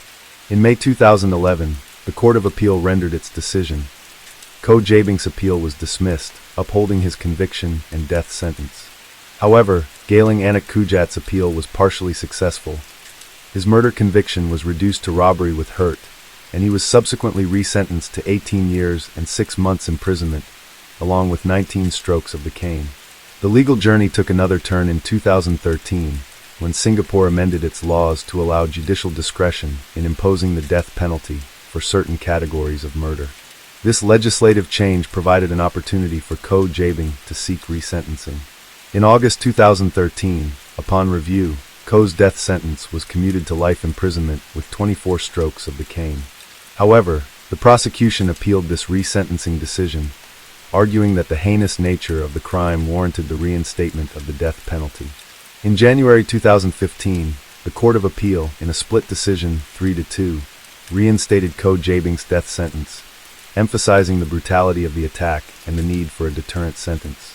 Throughout this protracted legal process, Ko's case became a focal point for discussions on the death penalty in Singapore. Advocates for clemency highlighted factors such as Ko's youth at the time of the offense, his expressed remorse, and the potential for rehabilitation. They also pointed to the evolving legal standards and the importance of judicial discretion in capital cases. Despite multiple appeals and petitions for clemency, Ko Jabing's legal avenues were eventually exhausted. On May 20, 2016, he was executed by hanging at Changi Prison. His execution marked the culmination of a lengthy legal saga that had significant implications for Singapore's criminal justice system, particularly concerning the application of the death penalty. The case of Ko Jabing remains a poignant example of the complexities inherent in criminal justice, balancing the demands of justice, deterrence, and mercy. It continues to inform discussions on legal reforms and the ethical considerations surrounding capital punishment. The case of Ko Jabing, a Malaysian national from Sarawak, has had a profound impact on Singapore's legal landscape, particularly concerning the application of the death penalty. His case has become a focal point in discussions about capital punishment, judicial discretion, and the broader implications of legal reforms. In 2013, Singapore undertook significant reforms to its mandatory death penalty laws. These changes granted judges the discretion to impose life imprisonment in certain murder cases, particularly those where there was no explicit intention to kill. Ko Jabing's case was among the first to be reconsidered under this new framework. Initially sentenced to death in 2010 for the 2008 murder of Chow Ruyan during a botched robbery, Ko's sentence was commuted to life imprisonment with 24 strokes of the cane in 2013, following the legal amendments. However, in a subsequent appeal by the prosecution, the Court of Appeal reinstated the death penalty in January 2015, citing the brutality of Ko's actions and the need for deterrence. The reinstatement of Ko's death sentence was not without controversy. The Court of Appeal's decision was split, with a 3-2 majority favoring the death penalty. This close decision highlighted the complexities and differing judicial philosophies surrounding capital punishment. The majority held that Ko's actions demonstrated a blatant disregard for human life, warranting the harshest penalty. In contrast, the dissenting judges believed that there was room for mercy, given the possibility that Ko did not intend to cause fatal injuries. Following the reinstatement of his death sentence, Ko's legal team pursued multiple avenues to seek clemency. They filed petitions highlighting Ko's remorse, his young age at the time of the offense, and his potential for rehabilitation. International human rights organizations, including Amnesty International and the International Commission of Jurists, also advocated on his behalf, urging the Singaporean government to commute his sentence to life imprisonment. Despite these efforts, all appeals and clemency petitions were ultimately denied. Koh Jaebing's execution on May 20, 2016, marked a significant moment in Singapore's judicial history. Notably, his execution was carried out in the afternoon, deviating from the customary practice of conducting executions at dawn. This case has since been cited in subsequent legal proceedings and has influenced the sentencing framework in murder cases, particularly concerning the discretionary powers of judges in capital cases. The broader implications of Koh's case have sparked ongoing debates about the death penalty in Singapore. Proponents argue that capital punishment serves as a necessary deterrent against heinous crimes, ensuring justice for victims and maintaining public safety. They contend that the severity of Koh's actions justified the ultimate penalty, emphasizing the need to uphold the rule of law. Opponents, however, raise concerns about the irreversible nature of the death penalty and the potential for judicial errors. They highlight the moral and ethical considerations of state-sanctioned executions and advocate for alternative forms of punishment that allow for rehabilitation. Koh's case, with its multiple appeals and the eventual split decision by the Court of Appeal, underscores the complexities and potential fallibilities inherent in capital cases. In the years following Koh's execution, Singapore has continued to grapple with the application of the death penalty. While the 2013 legal reforms introduced greater judicial discretion, the fundamental debate over capital punishment persists. Cases like Koh's serve as critical reference points in these discussions, illustrating the delicate balance between justice, deterrence, and mercy. Internationally, Koh Jaebing's case has drawn attention to Singapore's use of the death penalty, influencing perceptions of the country's legal system. Human rights organizations have cited his case in broader campaigns against capital punishment, advocating for moratoriums and the eventual abolition of the death penalty worldwide. Within Singapore, the legacy of Koh's case continues to inform legal practice and policy. It has prompted introspection within the judiciary regarding sentencing practices and has influenced subsequent rulings in capital cases. The case has also heightened public awareness about the complexities of the death penalty, contributing to ongoing discourse about the role of capital punishment in modern society. In conclusion, the case of Koh Jaebing stands as a pivotal moment in Singapore's legal history. It encapsulates the tensions between justice and mercy, the challenges of legal reform, and the profound consequences of capital punishment. As Singapore continues to navigate these issues, Koh's case serves as a somber reminder of the weighty responsibilities borne by the judiciary and the enduring impact of its decisions on individuals and society at large. Story 8. In March 2008, a significant criminal case unfolded involving Richard "Dickie" Scruggs, a prominent trial lawyer known for his role in major tobacco litigation and Hurricane Katrina insurance claims. Scruggs was embroiled in a judicial bribery scandal that would ultimately lead to his downfall. The case centered on a dispute over legal fees from Hurricane Katrina settlements. Scruggs and his firm had successfully represented numerous policyholders against insurance companies, resulting in substantial settlements. However, disagreements arose between Scruggs and other attorneys regarding the distribution of these fees.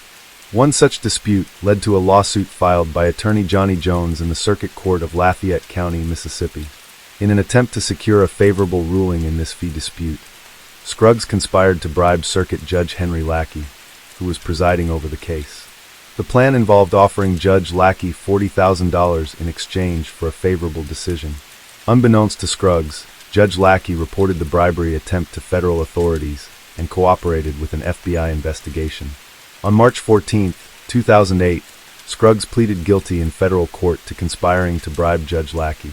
This plea was a significant development, given Scruggs' prominence in the legal community. He was subsequently sentenced to 5 years in prison for the bribery charge. This case highlighted issues of corruption within the legal system and served as a cautionary tale about the ethical responsibilities of attorneys. Scruggs' actions not only led to his personal downfall, but also cast a shadow over the legal victories he had previously achieved. The Scruggs bribery scandal underscored the importance of judicial integrity and the severe consequences of attempting to undermine the justice system through corrupt practices. The courtroom was eerily silent as Richard Scruggs stood before the judge, his once commanding presence now diminished by the weight of his crimes. The legal titan, who had built his career on taking down powerful corporations, was now at the mercy of the very system he had attempted to corrupt. His deep-set eyes, once filled with confidence, betrayed a hint of regret, perhaps not for his actions, but for the fact that he had been caught. The scandal had shaken the legal community to its core. Scruggs, once heralded as a champion of the people, had exposed the darker side of high-stakes litigation. It wasn't just about justice, it was about power, influence, and greed. The case had begun unraveling months before, when Judge Henry Lackey, a well-respected circuit judge in Mississippi, received an unusual offer. Through intermediaries, Scruggs' associates had attempted to persuade Lackey to rule in his favor in a bitter legal fee dispute. The amount in question was staggering, millions of dollars in legal fees stemming from Hurricane Katrina settlements. Scruggs, already wealthy beyond measure from his victories against big tobacco and insurance companies, wasn't satisfied. He wanted control over every cent. But Lackey wasn't the kind of man to be bought. Instead of entertaining the bribe, he did something that would change the course of Scruggs' life. He reported the attempt to federal authorities. The FBI quickly became involved, setting up an undercover sting operation that would ultimately trap Scruggs in his own web of corruption. Over the course of several months, agents recorded meetings, intercepted messages, and collected damning evidence. The government had built an airtight case, leaving Scruggs with no room to maneuver. By March 2008, the evidence was overwhelming. His associates, including his son Zach Scruggs, were also implicated, creating a scandal that extended beyond just one man. The legal community watched in disbelief as one of their most powerful figures faced the full force of federal prosecution. The plea deal was his only way out, a 5-year prison sentence in exchange for avoiding a lengthy trial that would have further exposed the underbelly of his legal empire. Inside the courtroom, Scruggs' once impeccable reputation lay in ruins. The very people who had once lauded his victories now whispered about his betrayal. It was a striking downfall, reminiscent of the very corporate executives he had once battled in court. The irony was inescapable. Scruggs had spent decades accusing insurance companies and tobacco giants of corruption, only to become the villain in his own story. As the judge delivered the sentence, Scruggs remained composed, though the weight of his fate was evident in the stiffness of his posture. The judge, in a measured tone, condemned his actions, emphasizing how his attempt to bribe a sitting judge had undermined the integrity of the judicial system. There was no leniency for a man who had spent his career navigating the law, only to disregard it when it no longer suited him. The press swarmed the courthouse steps as Scruggs was led away, their cameras flashing relentlessly, capturing every moment of his disgrace. The public, once enamored with his courtroom triumphs, now saw him in a different light, not as a hero, but as a cautionary tale. In the annals of legal history, his name would forever be associated not with justice, but with corruption. His 5-year sentence was just the beginning. The ramifications of his actions would ripple through the legal world for years to come. His son, Zach, would also plead guilty, his once promising legal career cut short before it had truly begun. Other associates faced their own consequences, their futures similarly tarnished by their association with Scruggs' scheme. In the end, Richard Scruggs had been undone by the very thing he had spent his career fighting against, greed. And as he was escorted away to begin his sentence, the world he had once dominated moved on, leaving behind nothing but the echoes of his downfall. Prison was a far cry from the high-powered law offices and courtrooms Richard Scruggs had once commanded. As he entered the federal penitentiary in Ashland, Kentucky, the reality of his downfall settled heavily upon him. No more tailored suits, no more multi-million-dollar settlements, no more deference from colleagues and judges, just the cold, monotonous routine of a convicted felon. For a man who had built his career on power and influence, the loss of control was the cruelest punishment of all. Inside, there were no special privileges.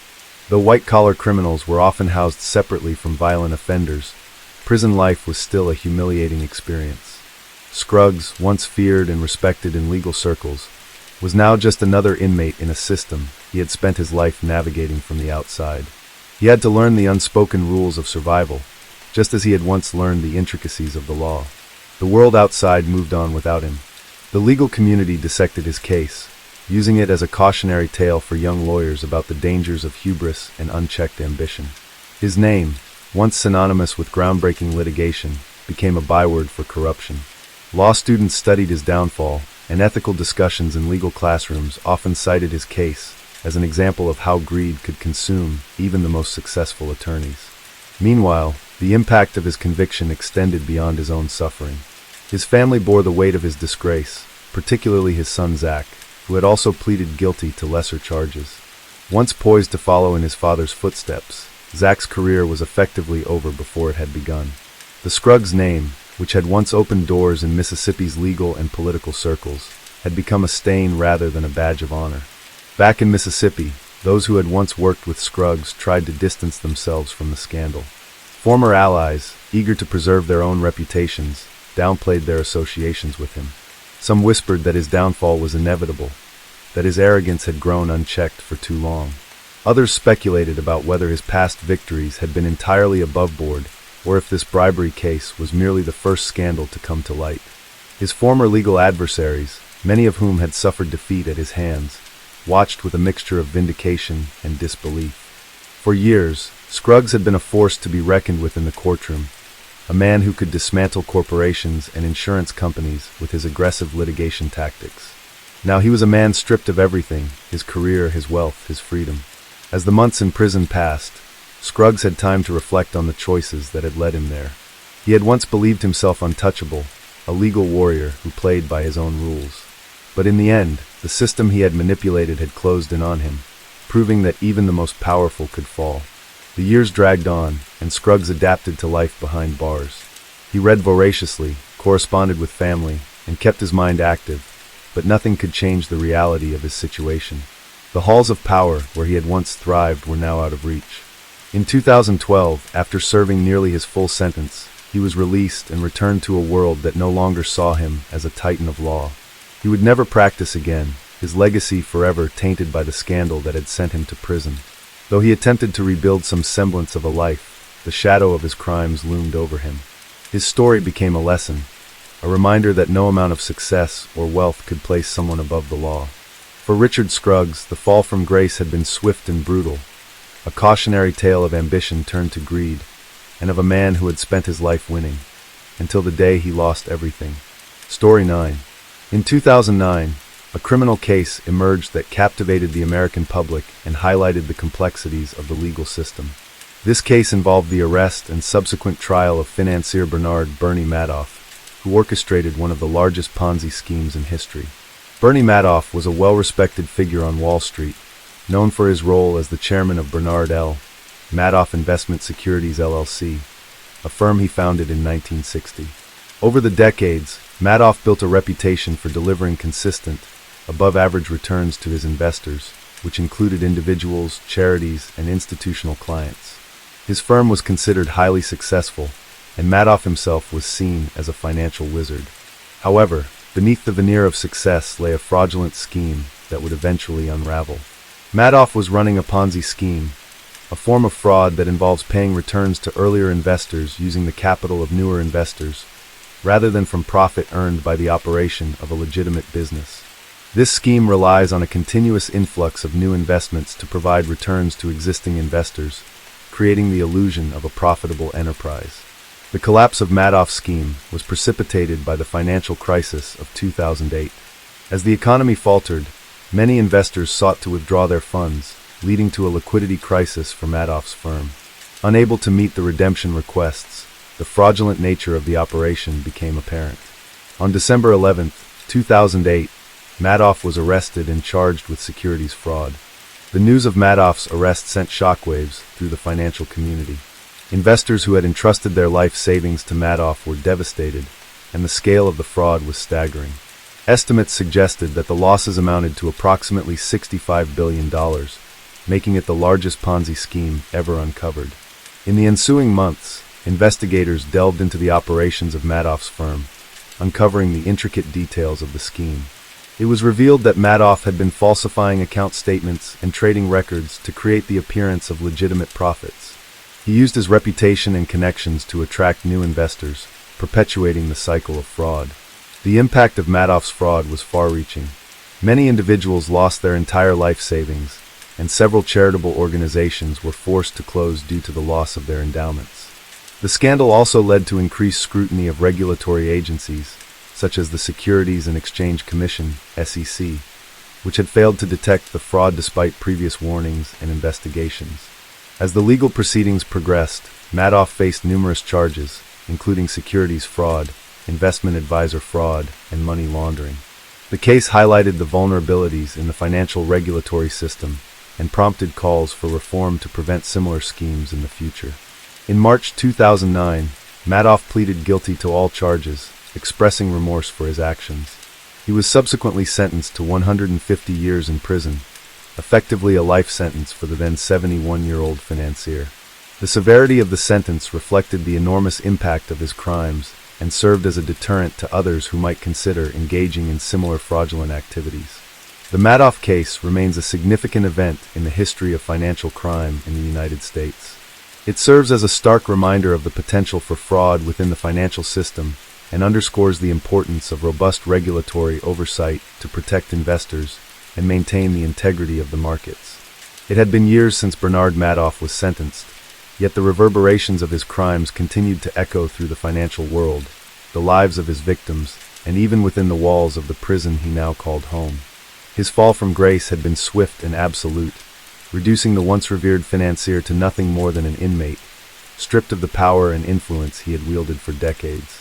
The man who once controlled billions now spent his days in a small cell, surrounded by criminals from entirely different walks of life. Inside the medium-security prison in Butner, North Carolina, Madoff was not met with violence or hostility, as one might expect for a man who had financially ruined so many. Instead, he became something of an anomaly, an old man among thieves, murderers, and drug dealers, yet one whose crimes were so far removed from the street-level offenses of most inmates that he existed in a strange limbo. Some saw him as just another con artist who had finally been caught. Others, particularly those who had once dabbled in fraud themselves, were almost in awe of the scale of his deception. For the first time in decades, Madoff had nothing to scheme, no numbers to manipulate, no investors to mislead.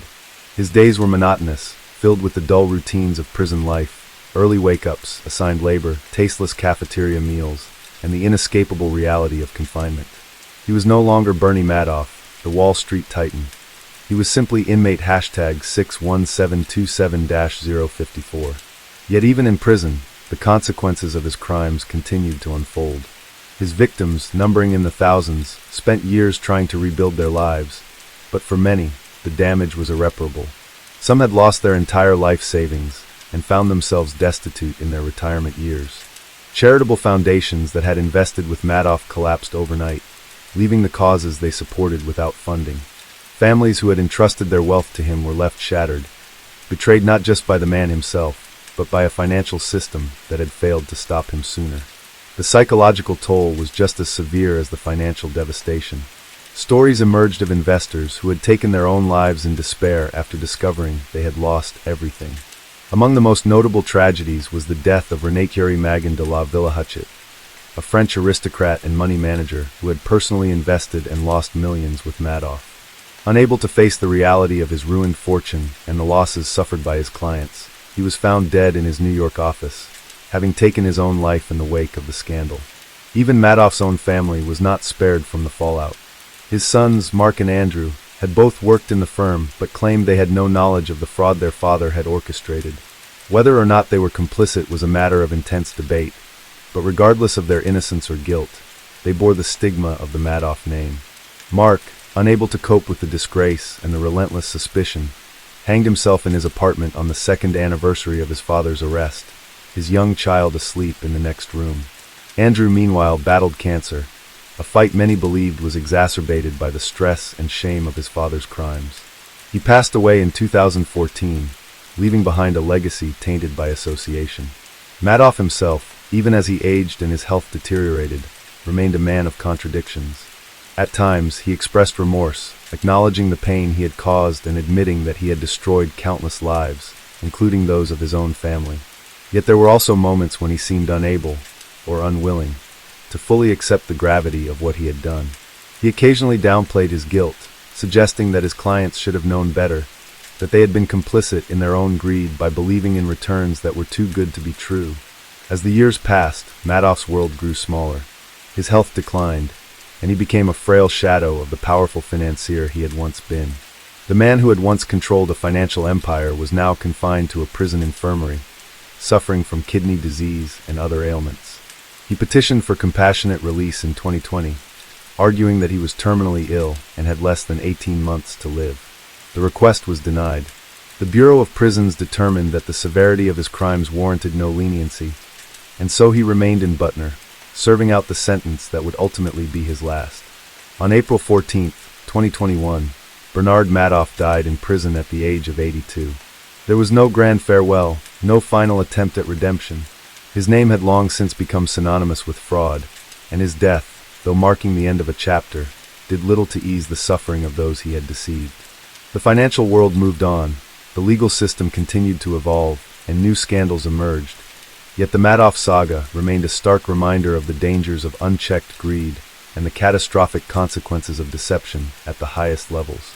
In the end, Bernie Madoff did not die as a Wall Street legend, nor as a misunderstood genius.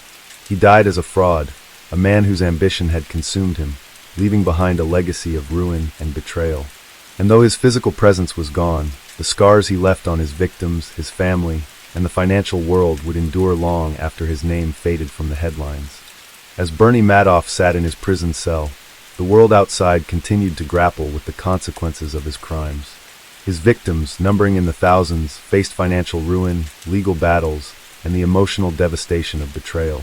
Many had spent decades building their fortunes, only to see them vanish in an instant. Retirees who had planned for a comfortable future now found themselves struggling to pay for basic necessities.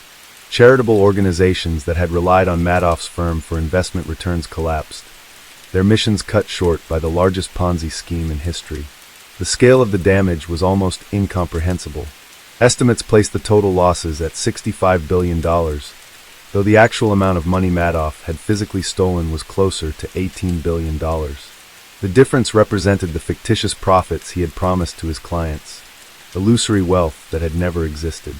When the scheme imploded in December 2008, it was not just a financial disaster, but a profound betrayal that shook the foundations of trust in the financial system.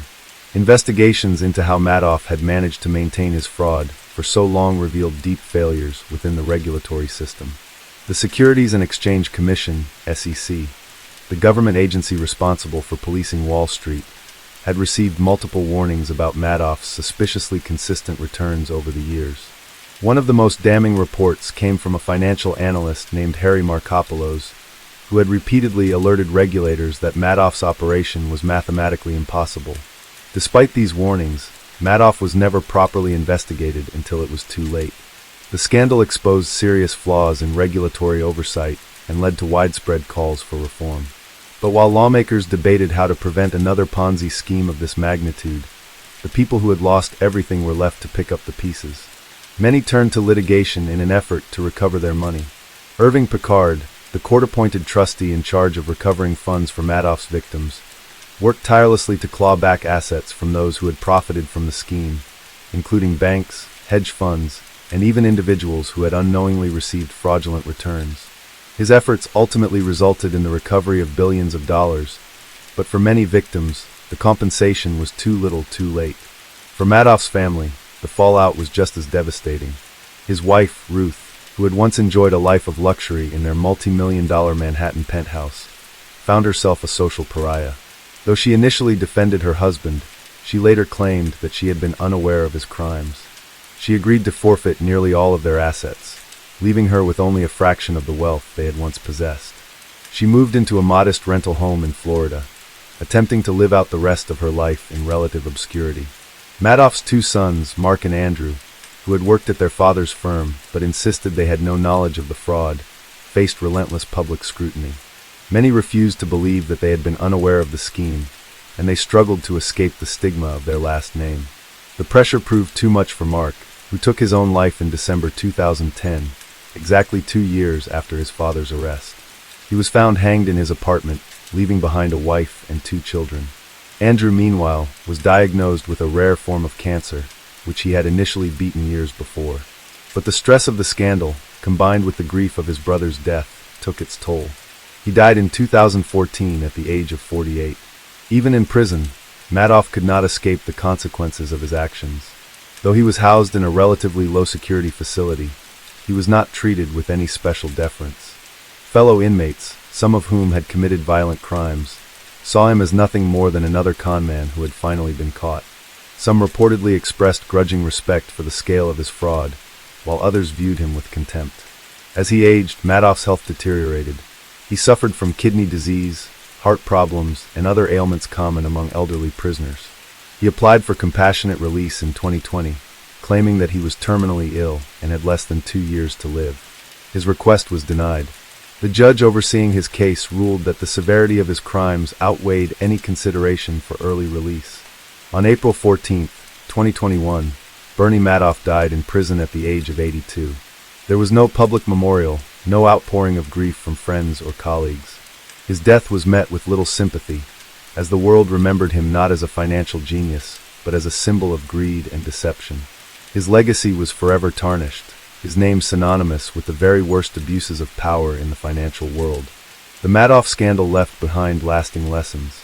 It demonstrated the dangers of unchecked greed, the failures of financial oversight, and the devastating impact of white-collar crime on ordinary people. Though laws were strengthened in the wake of the scandal, and financial regulations were tightened, the question remained: could something like this happen again? Many believed that as long as greed existed, so too would the temptation to cheat the system. For the thousands of people whose lives were upended by Madoff's fraud, his death brought little closure. Their money was gone, their trust shattered, their futures forever altered. Some found solace in the small victories, the recovered assets, the legal reforms, the knowledge that Madoff had spent his final years in disgrace. But the pain of betrayal, the sense of having been deceived by a man they had trusted, could never be fully erased. And so, Bernie Madoff faded into history, not as a Wall Street legend, but as a cautionary tale, a reminder that even the most respected figures can be capable of unimaginable deceit, and that in the world of finance, if something seems too good to be true, it probably is. Story 10. In 2009, Japan was shaken by a criminal case that exposed the dark side of the country's burgeoning online dating culture. Kane Kojima, a 34-year-old woman from Hokkaido, was arrested and later convicted for the murders of 3 men she had met through marriage-hunting websites, known in Japan as konkatsu sites. Her case, which became widely known as the Konkatsu Killer case, highlighted the potential dangers lurking in the pursuit of love in the digital age. Kojima presented herself as a charming and sophisticated woman, often fabricating stories about her background to attract potential partners. She claimed to be a piano instructor and food coordinator, and even alleged that her father was a professor at the University of Tokyo. These fabrications, combined with her persuasive demeanor, allowed her to gain the trust of several men, many of whom were seeking marriage. The first known victim was 53-year-old Takao Terada, a salaryman from Ome, Tokyo. In January 2009, Terada was found dead in his home from carbon monoxide poisoning. At the time, his death was ruled a suicide and no autopsy was performed. It was later revealed that shortly before his death, approximately 17 million yen had been transferred from Terada's bank account to Kojima's account. In May 2009, 80-year-old Kenzo Ando from Noda, Chiba Prefecture, died in a house fire that was initially believed to be accidental. However, further investigation revealed that several Yonton charcoal briquettes had been placed near his body, suggesting that the cause of death was carbon monoxide poisoning. Kojima had stolen valuable paintings from Ando's house and withdrew 1.9 million yen from his bank account immediately after his death. The case that ultimately led to Kojima's arrest was the death of 41-year-old Yoshiyuki Oid from Tokyo. In August 2009, Oid was found dead in a rental car parked in Saitama Prefecture, with the cause of death determined to be carbon monoxide poisoning. Investigators found inconsistencies in the suicide theory and discovered that Kojima had received about 4.7 million yen from Oid under the pretense of marriage. As investigators delved deeper into Kojima's past, they uncovered a pattern of suspicious deaths among men she had been involved with. While she was only convicted for the murders of Terada, Ando, and Oid, authorities suspected her involvement in at least 4 other deaths dating back to 2007. In each case, the victims had transferred significant sums of money to Kojima before their untimely deaths. Kojima's trial garnered massive media attention in Japan, with the public fascinated by the juxtaposition of her outward appearance and the heinous nature of her crimes. In 2012, she was found guilty of murder and sentenced to death. Her case served as a stark reminder of the potential perils of online dating and the lengths to which individuals might go to exploit the vulnerabilities of those seeking companionship. The Konkatsu killer case also prompted discussions about the need for greater regulation and safety measures on dating platforms, as well as the importance of thorough background checks and the exercise of caution when forming relationships in the digital realm. As the investigation into Kane Kojima deepened, law enforcement and prosecutors faced a significant challenge in proving her guilt beyond a reasonable doubt. Unlike violent murders that left behind clear physical evidence, her method relied on subterfuge, manipulation, and the careful staging of deaths to appear as suicides or accidents. Investigators knew they needed more than circumstantial evidence to convict her, and they began meticulously reconstructing her relationships with the victims, analyzing financial transactions, and interviewing former acquaintances who had narrowly escaped falling victim to her schemes. One of the most disturbing aspects of Kojima's crimes was her ability to identify vulnerable men, those who were lonely, desperate for companionship, and often financially stable enough to support her extravagant lifestyle. She primarily targeted older men, or those who were socially awkward, preying on their desire for love and marriage. Through online dating platforms, she would craft an idealized version of herself, portraying a warm and affectionate woman eager to settle down. She fabricated elaborate backstories, claiming to be from a prestigious family or to have a successful career, all designed to earn the trust of her potential victims. Once she had ensnared a man, Kojima wasted no time in securing financial benefits. She was a master of persuasion, convincing her victims to shower her with expensive gifts, cover her living expenses, or directly transfer large sums of money to her account under the pretense of wedding preparations or emergency situations. In many cases, she would claim that she had financial troubles or needed urgent funds for medical expenses, creating a sense of obligation in her partners. The men, enamored by her charm and the illusion of a future together, willingly handed over their money, unaware that they were financing their own demise. The turning point in the case came when investigators discovered a clear pattern in the deaths of her victims. Though each case had initially been classified as suicide or accidental, detectives noted striking similarities. All the victims had died from carbon monoxide poisoning, often with charcoal briquettes found nearby. While charcoal burning suicides were not unheard of in Japan, the repetition of this specific method, combined with Kojima's financial gain from each death, raised red flags. Further forensic analysis suggested that in at least some of the cases, the victims had likely been drugged before the carbon monoxide exposure, making it unlikely that they had willingly taken their own lives. Authorities also scrutinized Kojima's behavior following each death. Rather than showing grief or distress, she moved on almost immediately, seeking out new partners within days or even hours after a victim's passing. Phone records revealed that she continued to be active on dating sites and exchanged messages with multiple men simultaneously, suggesting that she was always on the lookout for her next target. Her financial records painted an equally damning picture: lavish shopping sprees, stays at luxury hotels, and extravagant purchases that were wholly inconsistent with her reported income. During her trial, the prosecution meticulously laid out the evidence against her, detailing her web of deceit and manipulation. They presented witness testimonies from former boyfriends who had managed to escape her clutches, many of whom described eerily similar experiences: being showered with affection, asked for money, and then abruptly discarded when they refused or when Kojima found a more lucrative target. Despite the overwhelming evidence, Kojima maintained her innocence, presenting herself as a misunderstood woman who had simply been unlucky in love. She argued that the men in question had taken their own lives due to financial or emotional distress unrelated to her. Her defense team claimed that there was no direct proof that she had murdered them, emphasizing the lack of eyewitness accounts or forensic evidence linking her directly to the deaths. However, the prosecution countered with a compelling narrative that left little room for doubt. They argued that Kojima had carefully orchestrated each death to avoid suspicion, using her victims' trust against them. The financial records, the eerie similarities in the manner of death, and her own suspicious behavior were enough to convince the court that these were not coincidences, but calculated murders carried out by a remorseless woman who viewed love and marriage as nothing more than financial transactions. As the trial continued, the media frenzy surrounding the case intensified. Public interest in the so-called Konkatsu killer reached new heights, with tabloids and television programs dissecting every aspect of her life. Many were fascinated by the stark contrast between her outward appearance, polite, well-groomed, and seemingly refined, and the cold-blooded nature of her alleged crimes. Some speculated that she was a sociopath who lacked genuine empathy, while others theorized that she had developed her deceptive tendencies as a survival mechanism, having lived a life full of financial struggles before turning to fraud and eventually murder.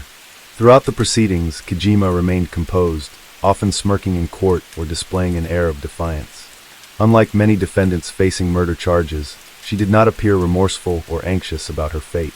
Some saw this as an indication of her guilt, while others believed she was simply convinced that she could outmaneuver the justice system as she had done with her past victims. By the time the trial reached its conclusion, Japan had already made up its mind. Kane Kojima was a manipulative killer who had exploited and destroyed multiple lives for personal gain. The evidence was overwhelming, and as the verdict loomed, the world waited to see if justice would finally be served. When the judge finally delivered the verdict in March 2012, the courtroom was packed with journalists, legal analysts, and members of the public eager to hear the fate of Kane Kojima. As the chief judge read the decision, the room fell into an uneasy silence. Kojima, standing in the defendant's box, remained composed, her expression unreadable as she listened to the charges against her being upheld. The court found her guilty of murdering 3 men, Takao Terada, Kenzo Ando, and Yoshiyuki Oide, and sentenced her to death. The ruling was based on a web of circumstantial evidence that, when taken as a whole, painted a chilling picture of premeditated murder. Though there had been no eyewitnesses to the crimes and no direct forensic evidence linking Kojima to the actual moments of death, the judges ruled that the overwhelming similarities in the deaths, combined with her financial motives and the sheer number of victims, pointed unequivocally to guilt. Kojima's reaction was as calculated as ever. While she showed no outward signs of panic or distress, those present in the courtroom noted a flicker of something in her eyes. Perhaps surprise, perhaps the realization that her carefully constructed world had finally crumbled beyond repair. As the death sentence was announced, she merely nodded, as if acknowledging an inevitable conclusion. Despite the conviction, Kojima refused to accept responsibility. She immediately filed an appeal, maintaining her innocence and arguing that the case against her was built entirely on circumstantial evidence. Her legal team claimed that there was no definitive proof that she had poisoned or drugged the men, and they insisted that the deaths could still have been suicides or accidents. However, their argument failed to convince the appeals court, which upheld the original verdict in 2014. Even with the ruling in place, Japan's legal system ensured that the case would not end quickly. In Japan, death sentences are carried out by hanging, but executions can take years, if not decades, due to the lengthy appeals process and government policies that delay execution orders. Kojima, aware of this, continued to fight for her life, filing multiple appeals and seeking ways to overturn her sentence. Meanwhile, the families of her victims struggled to find closure. For them, justice had been served, but it could never bring back the men they had lost. Some relatives openly expressed their frustration that Kojima showed no remorse, no regret for the pain she had caused. Others worried that her execution might never come, leaving them in a perpetual state of limbo. In the years following her conviction, Kojima became something of a notorious figure within Japan's criminal history. She was often compared to past female killers, such as Masumi Hayashi, who had poisoned several people with arsenic, and Miyuki Yuta, who had drugged and drowned 2 men for financial gain. However, Kojima's case was unique in the way she used emotional manipulation rather than brute force, and in how she exploited modern dating culture to fuel her crimes. Her case also led to discussions about the vulnerabilities of online dating.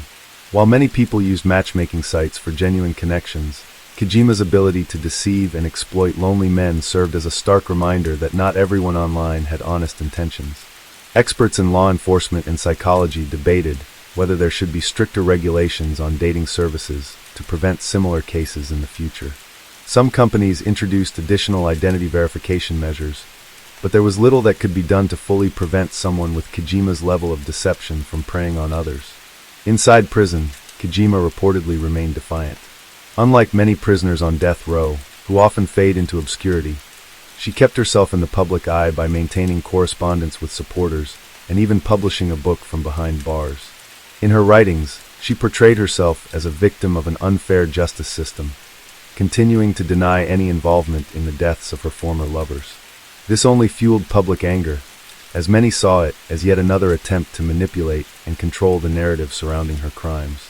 Despite her claims of innocence, the evidence against her remained damning. Investigations into her past revealed that she had a history of financial fraud even before the murders. She had been involved in scams and fraudulent schemes for years, using different aliases to borrow money from men and businesses without ever repaying them. Police suspected that she had been refining her techniques long before she escalated to murder, suggesting that the killings were not random acts of desperation, but the result of years of practice in deception and financial exploitation. As Kojima awaited her fate, the debate over her punishment continued.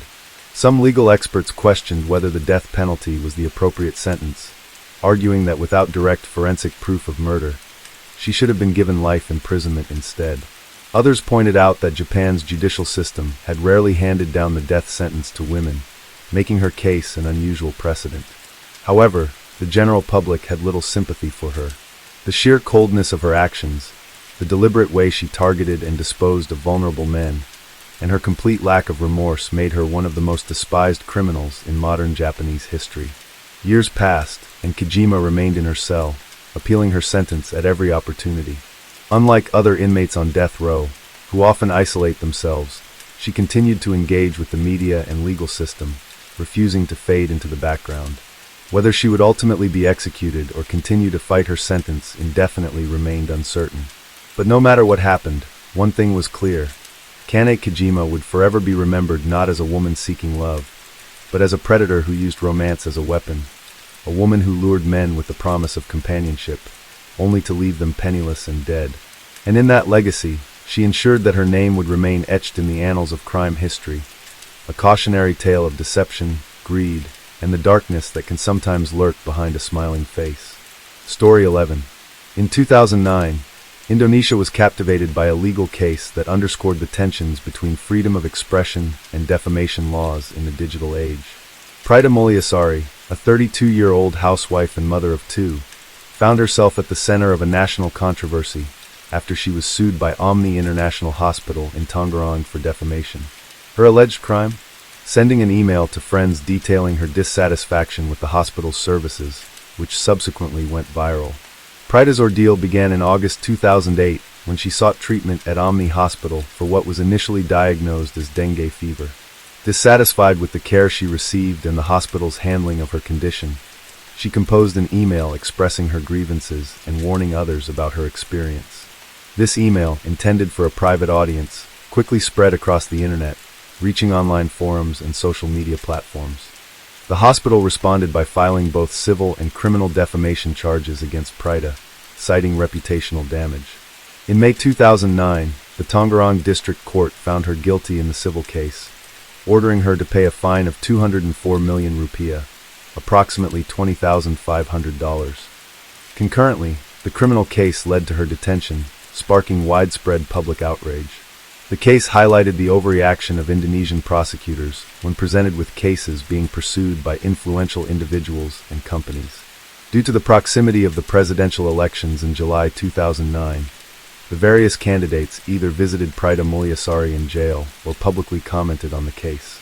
Support from a group on MySpace attracted considerable support, as well as Indonesian blog sites. The case brought attention to clauses of the Indonesian Information and Electronic Transaction Law, which are currently being challenged and questioned as a result of Prida Mulyasari's case. Prida was fined 204 million Indonesian rupiah, $20,500, causing support for her to grow stronger.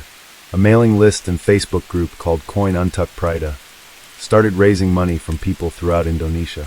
People started collecting coins to help Prida to pay the fine. Seeing the huge support for Prida, Omni International Hospital dropped the civil lawsuit. The Supreme Court of Indonesia in June 2012 overturned Prida's conviction and jail sentence. The Prida Mulyasari case became a landmark moment in Indonesia's legal and social landscape, highlighting the challenges of balancing defamation laws with freedom of expression in the digital era.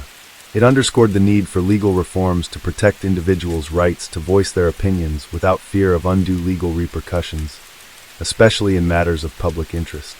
As Prida Mulyasari sat in her small cell at the Tangerang Women's Prison, she struggled to grasp how a simple email meant for close friends had spiraled into a national controversy.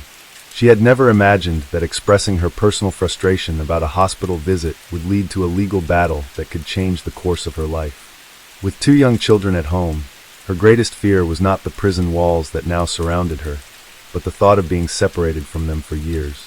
The charges against her stemmed from Indonesia's strict defamation laws, which were embedded in both the criminal code and the more recent Electronic Information and Transactions (ITE) law.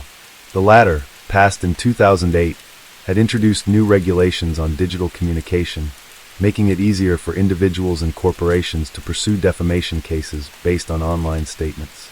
Under this law, even private emails or social media posts could be deemed criminal if they were seen as damaging to someone's reputation.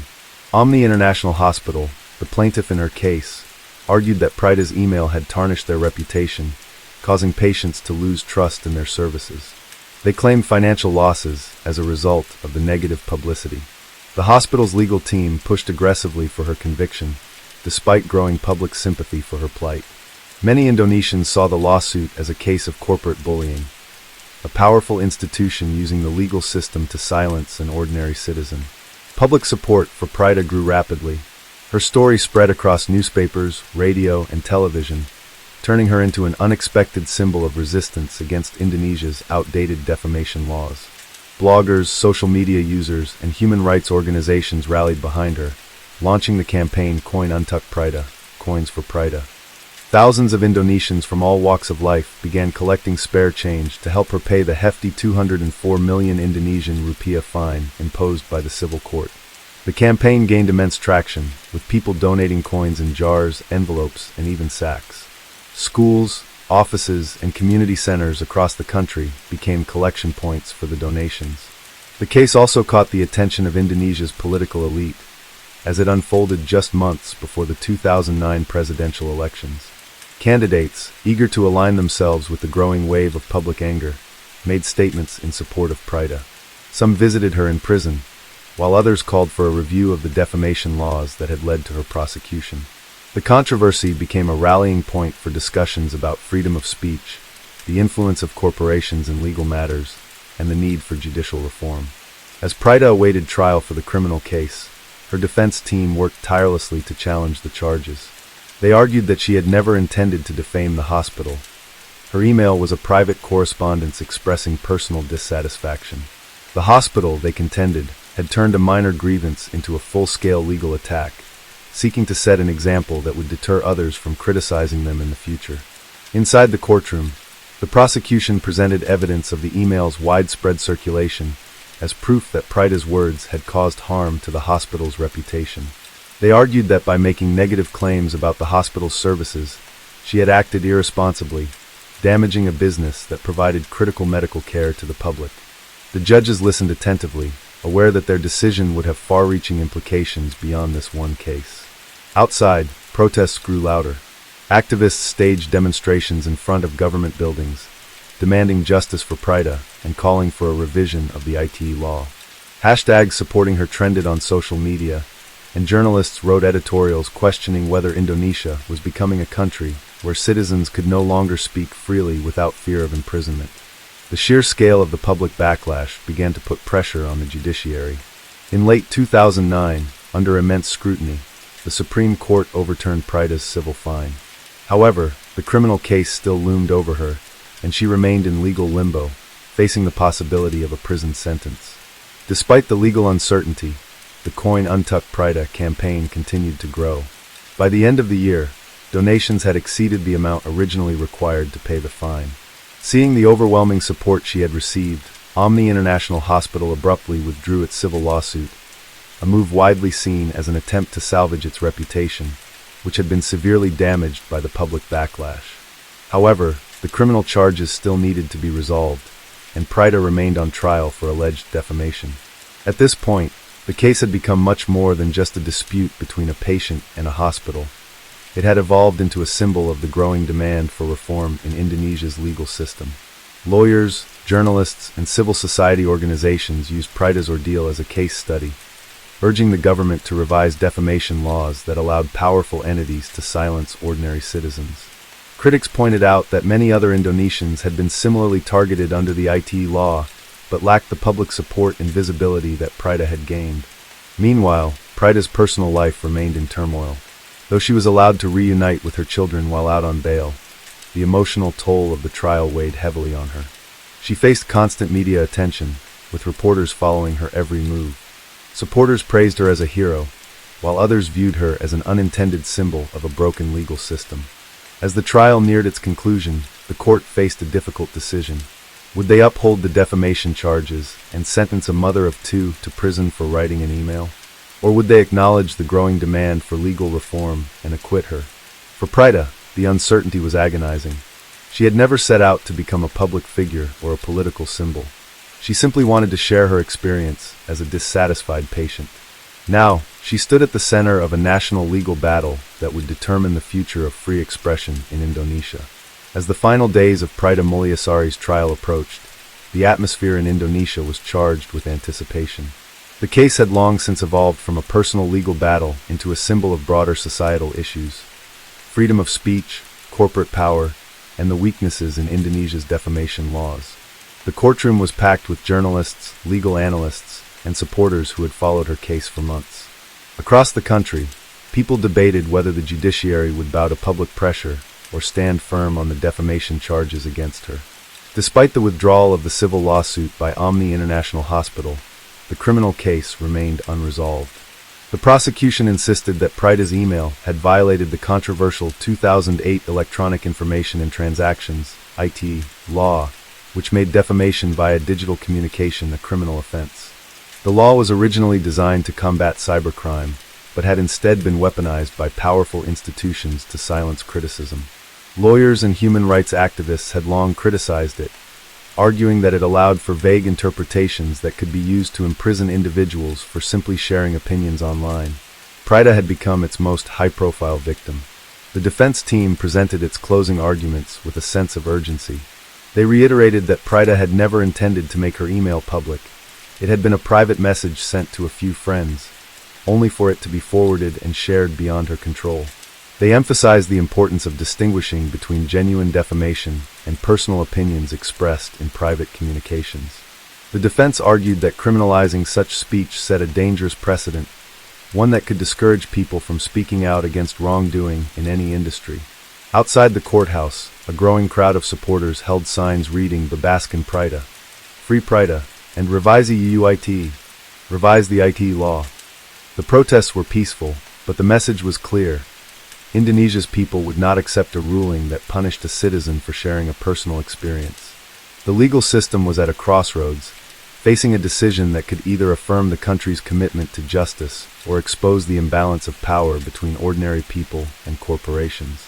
The verdict was finally delivered on December 29, 2009. As the judge read aloud the decision, the courtroom fell silent. In a surprising turn, the panel of judges acquitted Prida of all charges, citing a lack of sufficient evidence that her email had been intentionally defamatory. The ruling acknowledged that while the hospital may have suffered reputational damage, there was no proof that Prida had acted with malicious intent. The court also recognized the overwhelming public support for her case, noting that the widespread outrage had demonstrated the urgent need to re-examine Indonesia's defamation laws. For a brief moment, Prida was too stunned to react. Then, tears welled up in her eyes as she realized the weight of what had just happened. She was free. No prison sentence, no criminal record, just the long, exhausting nightmare finally coming to an end. As her supporters erupted in cheers, she turned to her lawyers, her husband, and the activists who had stood by her side throughout the ordeal, embracing them one by one.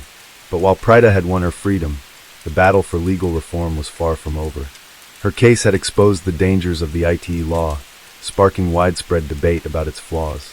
Legal experts pointed out that many others had been convicted under the same vague provisions, often without the media attention or public support that had helped Prida's case. Some were journalists, others were social media users who had merely expressed frustration about businesses or government services. The question remained, how many more would suffer before real change was made? In the aftermath of the case, public pressure on the government intensified. Lawmakers faced mounting calls to amend the IT law to prevent similar prosecutions in the future. Activists and civil rights groups continued to push for legal reforms, arguing that defamation should be treated as a civil matter rather than a criminal offense. The phrase "coin untuck prida" had become more than just a fundraising campaign. It had transformed into a movement advocating for justice in Indonesia's legal system. Prida, however, was eager to return to normal life. In interviews following her acquittal, she expressed gratitude for the overwhelming support, but made it clear that she had no desire for fame. "I just want to be with my children," she told reporters. "I want to live peacefully and move on from this nightmare." She acknowledged that while her case had changed Indonesia in many ways, it had also taken a toll on her personal life. The stress, the public scrutiny, and the time spent away from her family had left lasting scars. Despite her reluctance to remain in the spotlight, Prida's name would forever be associated with the fight for digital freedom in Indonesia. Her case became a precedent, cited in future discussions on the misuse of defamation laws. Over the years, politicians and legal scholars continued to debate revisions to the IT law, with some amendments introduced in the following decade to prevent overly broad interpretations of defamation. For many Indonesians, Prida's story was a reminder that ordinary citizens could challenge injustice and win. It demonstrated the power of collective action, showing that when people united against unfair laws, they could force change. The Coin Untuck Prida movement had proven that no corporation, no law, and no government institution was beyond scrutiny when the people demanded accountability. Years after her acquittal, Prida's life gradually returned to normal. She kept a low profile, focusing on her family and personal well-being. Occasionally, she was invited to speak at legal forums and discussions about digital rights, but she preferred to stay out of the public eye. Still, her case remained a symbol, a landmark moment in Indonesia's legal history that challenged the boundaries of free speech and set the stage for future reforms. And though Prida Mulyasari never asked to be a hero, her fight for justice left a lasting impact, reminding the nation that sometimes, even the smallest voices could shake the foundations of power. Story 12. In 2009, India was shaken by a criminal case that exposed the deep-rooted issues of police misconduct and extrajudicial killings within its law enforcement agencies. The incident, known as the Dehradun encounter case, involved the killing of 22-year-old Rambir Singh, a recent MBA graduate, by members of the Uttarakhand police. This case not only highlighted the misuse of power by the police, but also ignited a nationwide debate on human rights and the need for accountability within the security forces. On July 3, 2009, Rambir Singh traveled from Ghaziabad to Dehradun for a job interview, hopeful about his future prospects. Unbeknownst to him, this day would mark the end of his life under circumstances that remain controversial and deeply troubling. According to police reports, Rambir was allegedly involved in an extortion attempt and, upon being intercepted by the police, fled the scene, leading to a chase that culminated in his death. The police claimed that Rambir was armed and had fired at them, necessitating retaliatory action. However, discrepancies in the police narrative soon emerged. Eyewitness accounts and forensic evidence contradicted the official version of events. Witnesses reported seeing Rambir being apprehended by the police without any resistance and later being taken to a secluded area. Forensic examinations revealed that Rambir had sustained multiple gunshot wounds at close range, suggesting a deliberate execution rather than a defensive encounter. These findings cast doubt on the police's claims of a shootout and pointed towards a staged encounter. The case garnered significant media attention, with widespread public outrage demanding justice for Rambir Singh. Human rights organizations condemned the incident, calling for a thorough and impartial investigation into the actions of the Uttarakhand police. The National Human Rights Commission, NHRC, took cognizance of the matter, emphasizing the need for accountability and the protection of citizens' rights against state excesses. In response to the mounting pressure, the Central Bureau of Investigation, CBI, was tasked with investigating the case. The CBI's inquiry led to the arrest of 17 police officers, marking one of the largest crackdowns on law enforcement personnel in a case of this nature.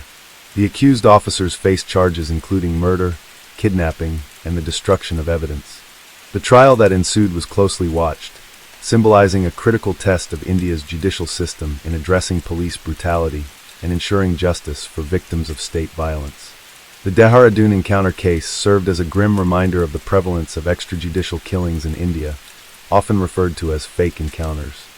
These incidents typically involve law enforcement officials killing individuals without due process, frequently under the pretext of self-defense or the prevention of crime.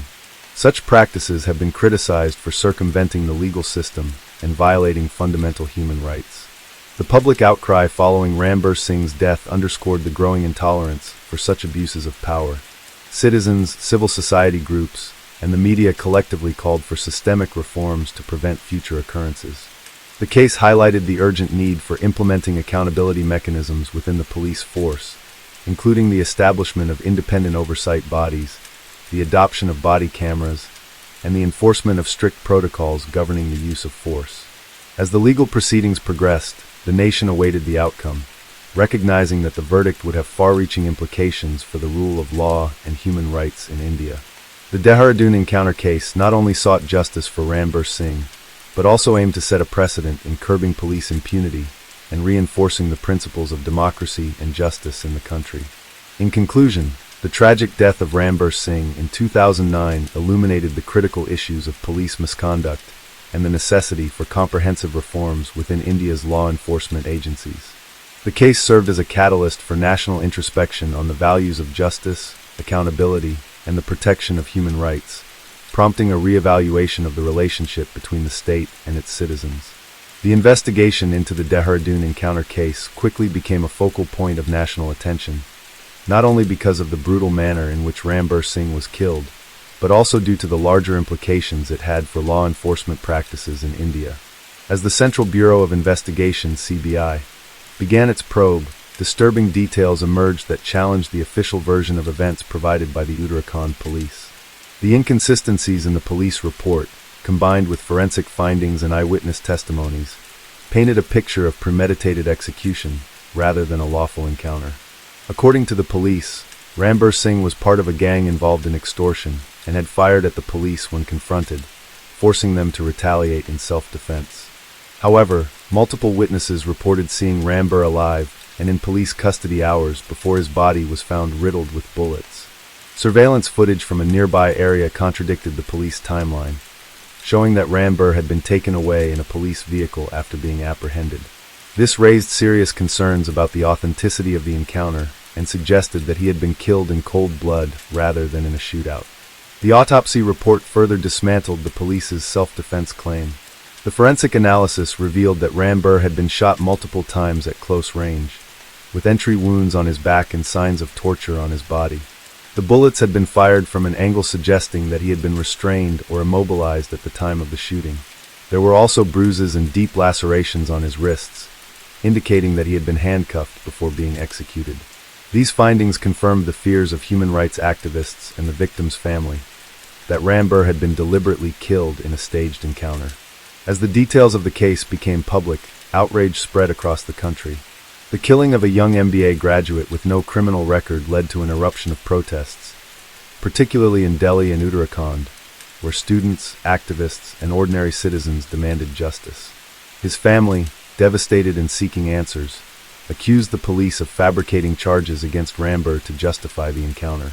They rejected the police's narrative and demanded an impartial investigation, which eventually led to the CBI being assigned to handle the case. The CBI's findings were damning. Their investigation revealed that 17 police officers were directly involved in the illegal detention, torture, and execution of Rambir Singh. Phone records, eyewitness testimonies, and forensic evidence proved that Rambir had been alive hours after his alleged shootout with the police. Investigators also uncovered attempts by the officers to manipulate evidence, including tampering with the crime scene and planting weapons near the victim's body to support their claim of a gunfight. It was becoming increasingly clear that this was not an isolated incident.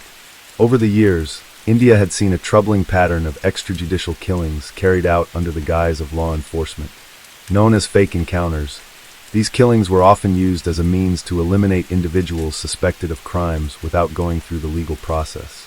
While police officers justified such actions by claiming they were necessary to maintain law and order, critics argued that such encounters undermined the rule of law and allowed for unchecked police brutality. The revelations in Rambir's case intensified calls for police reform. Human rights organizations, legal experts, and civil society groups demanded stricter oversight of law enforcement agencies. They called for independent investigative bodies to review cases of alleged extrajudicial killings, the implementation of body cameras for police officers, and stronger accountability mechanisms to prevent abuses of power. The Supreme Court of India had previously issued guidelines to prevent fake encounters, but Ramber's case demonstrated that these measures were either ignored or inadequately enforced. The legal proceedings against the accused officers were closely watched.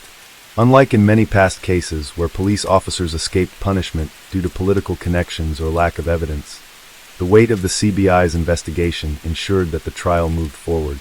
The prosecution built its case on the forensic evidence, eyewitness accounts, and internal police records that contradicted the official reports. The defense, however, attempted to argue that Ramber had been involved in criminal activities and that the police had acted in self-defense, despite overwhelming evidence to the contrary. Meanwhile, the media played a crucial role in keeping the case in the public eye. News channels conducted interviews with legal experts, human rights activists, and Ramber's grieving family. His father, who had tirelessly fought for justice, became a central figure in the movement against police brutality. He appeared in press conferences, urging the government to take stronger action against officers who engaged in extrajudicial killings. Public sentiment remained strongly in favor of justice for Ramber. Candlelight vigils were held in major cities, students organized marches, and social media was flooded with messages condemning police impunity. The case had struck a nerve, symbolizing the larger struggle against institutional corruption and the abuse of power by those meant to protect citizens. As the trial progressed, the accused officers began to face mounting legal troubles. Evidence showed that they had not only killed an innocent man, but had also attempted to cover up their crime. One of the key pieces of evidence was the ballistic report, which showed that Ramber's hands had no gunpowder residue, proving that he had never fired a weapon, directly contradicting the police's claims. Furthermore, phone records placed several officers at an undisclosed location at the time of the alleged shootout, suggesting they had orchestrated the encounter away from public view. The prosecution demanded the maximum punishment for the accused officers, arguing that they had not only committed murder, but had also betrayed the trust placed in them as law enforcement officials. Legal experts noted that the case was a critical test for India's judiciary. If the officers were let off lightly, it would send a message that police could continue to operate with impunity. Despite the overwhelming evidence against them, the accused officers maintained their innocence. Their defense team argued that they had been following orders, and that the encounter had been a legitimate act of law enforcement. However, with each passing day, the prosecution systematically dismantled these claims, proving that Ramber had been unlawfully detained, tortured, and killed in cold blood. As the trial neared its conclusion, the nation waited anxiously for the verdict. The case had gone beyond the death of one individual. It had become a referendum on the state of policing in India. Would justice prevail, or would this become yet another instance where those in power escaped accountability? The outcome of the case would determine whether the country was willing to confront the deep-seated issues within its criminal justice system, or continue to allow extrajudicial killings to persist unchecked. The courtroom was packed as the trial reached its final stages. Journalists, legal experts, human rights activists, and ordinary citizens filled the seats, eager to witness the outcome of one of India's most closely watched criminal cases in years.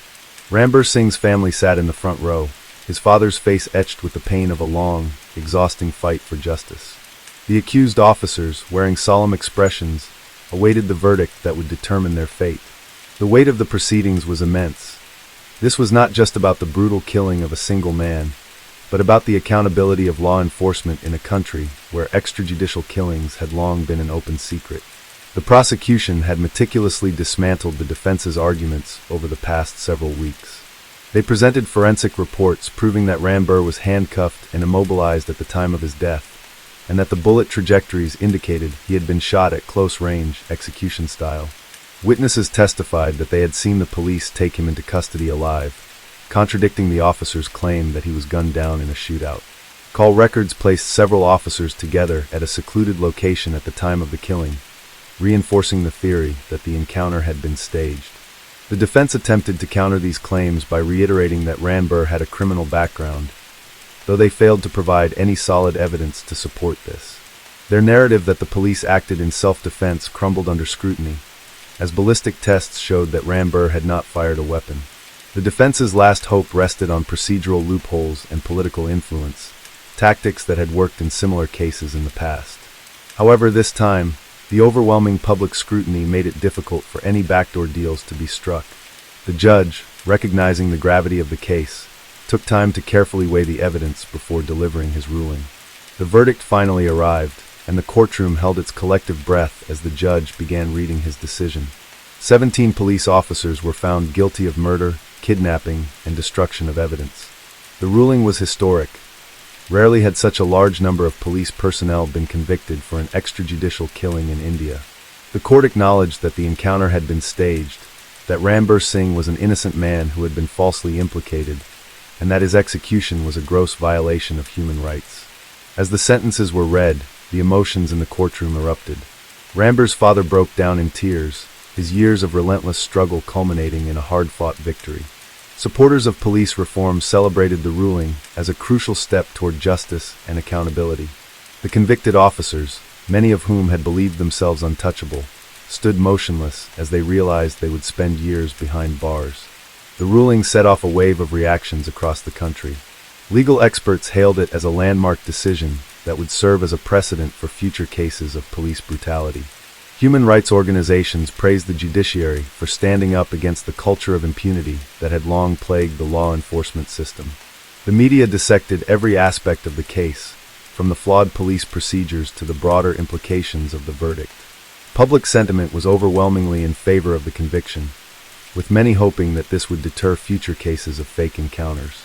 However, not everyone was satisfied. Within law enforcement circles, there was unease over the ruling. Some officers argued that the verdict would discourage police from taking decisive action against criminals, fearing that every operation would be scrutinized under the assumption of misconduct. Others, however, saw the case as a necessary turning point, a moment of reckoning that would force the police to operate within the boundaries of the law rather than outside it. The government, under pressure to respond, announced a series of measures aimed at preventing future extrajudicial killings. Proposals were made to install body cameras on officers involved in high-risk operations, strengthen independent oversight mechanisms, and create stricter guidelines for police encounters. While these reforms were welcomed, many activists remained skeptical about their implementation, pointing out that without genuine political will, such changes often remained on paper. Ramber's family, while relieved that justice had been served, knew that their battle was only one among many. They dedicated themselves to advocating for police accountability, joining forces with organizations that sought to end extrajudicial killings in India. Their story became a symbol of resistance, a reminder that ordinary citizens could take on the system and demand justice, no matter how powerful the accused were. Despite the victory in the courtroom, the fight was far from over. Other families who had lost loved ones in similar circumstances began coming forward, hoping that the momentum generated by the case could bring justice to their own tragedies. Investigations were reopened, legal petitions were filed, and discussions about police reform gained renewed urgency. The Dehradun encounter case remained a stark reminder of the dangers of unchecked power. It exposed the dark underbelly of law enforcement, where staged encounters had been normalized as a quick solution to crime. But it also demonstrated the power of perseverance, the ability of truth to prevail even in the face of systemic corruption. Years later, the case continued to be cited in legal debates and human rights reports. It became a reference point in court rulings, a warning to officers who believed they could act with impunity. While extrajudicial killings had not disappeared entirely, the conviction of the 17 officers sent a clear message. No one was above the law, not even those sworn to uphold it. For Ramber Singh's family, the victory was bittersweet. Their son would never return, his life stolen by those who had sworn to protect him. But in his name, a movement had been sparked, one that would push India toward a future where justice was not merely a privilege, but a right for all.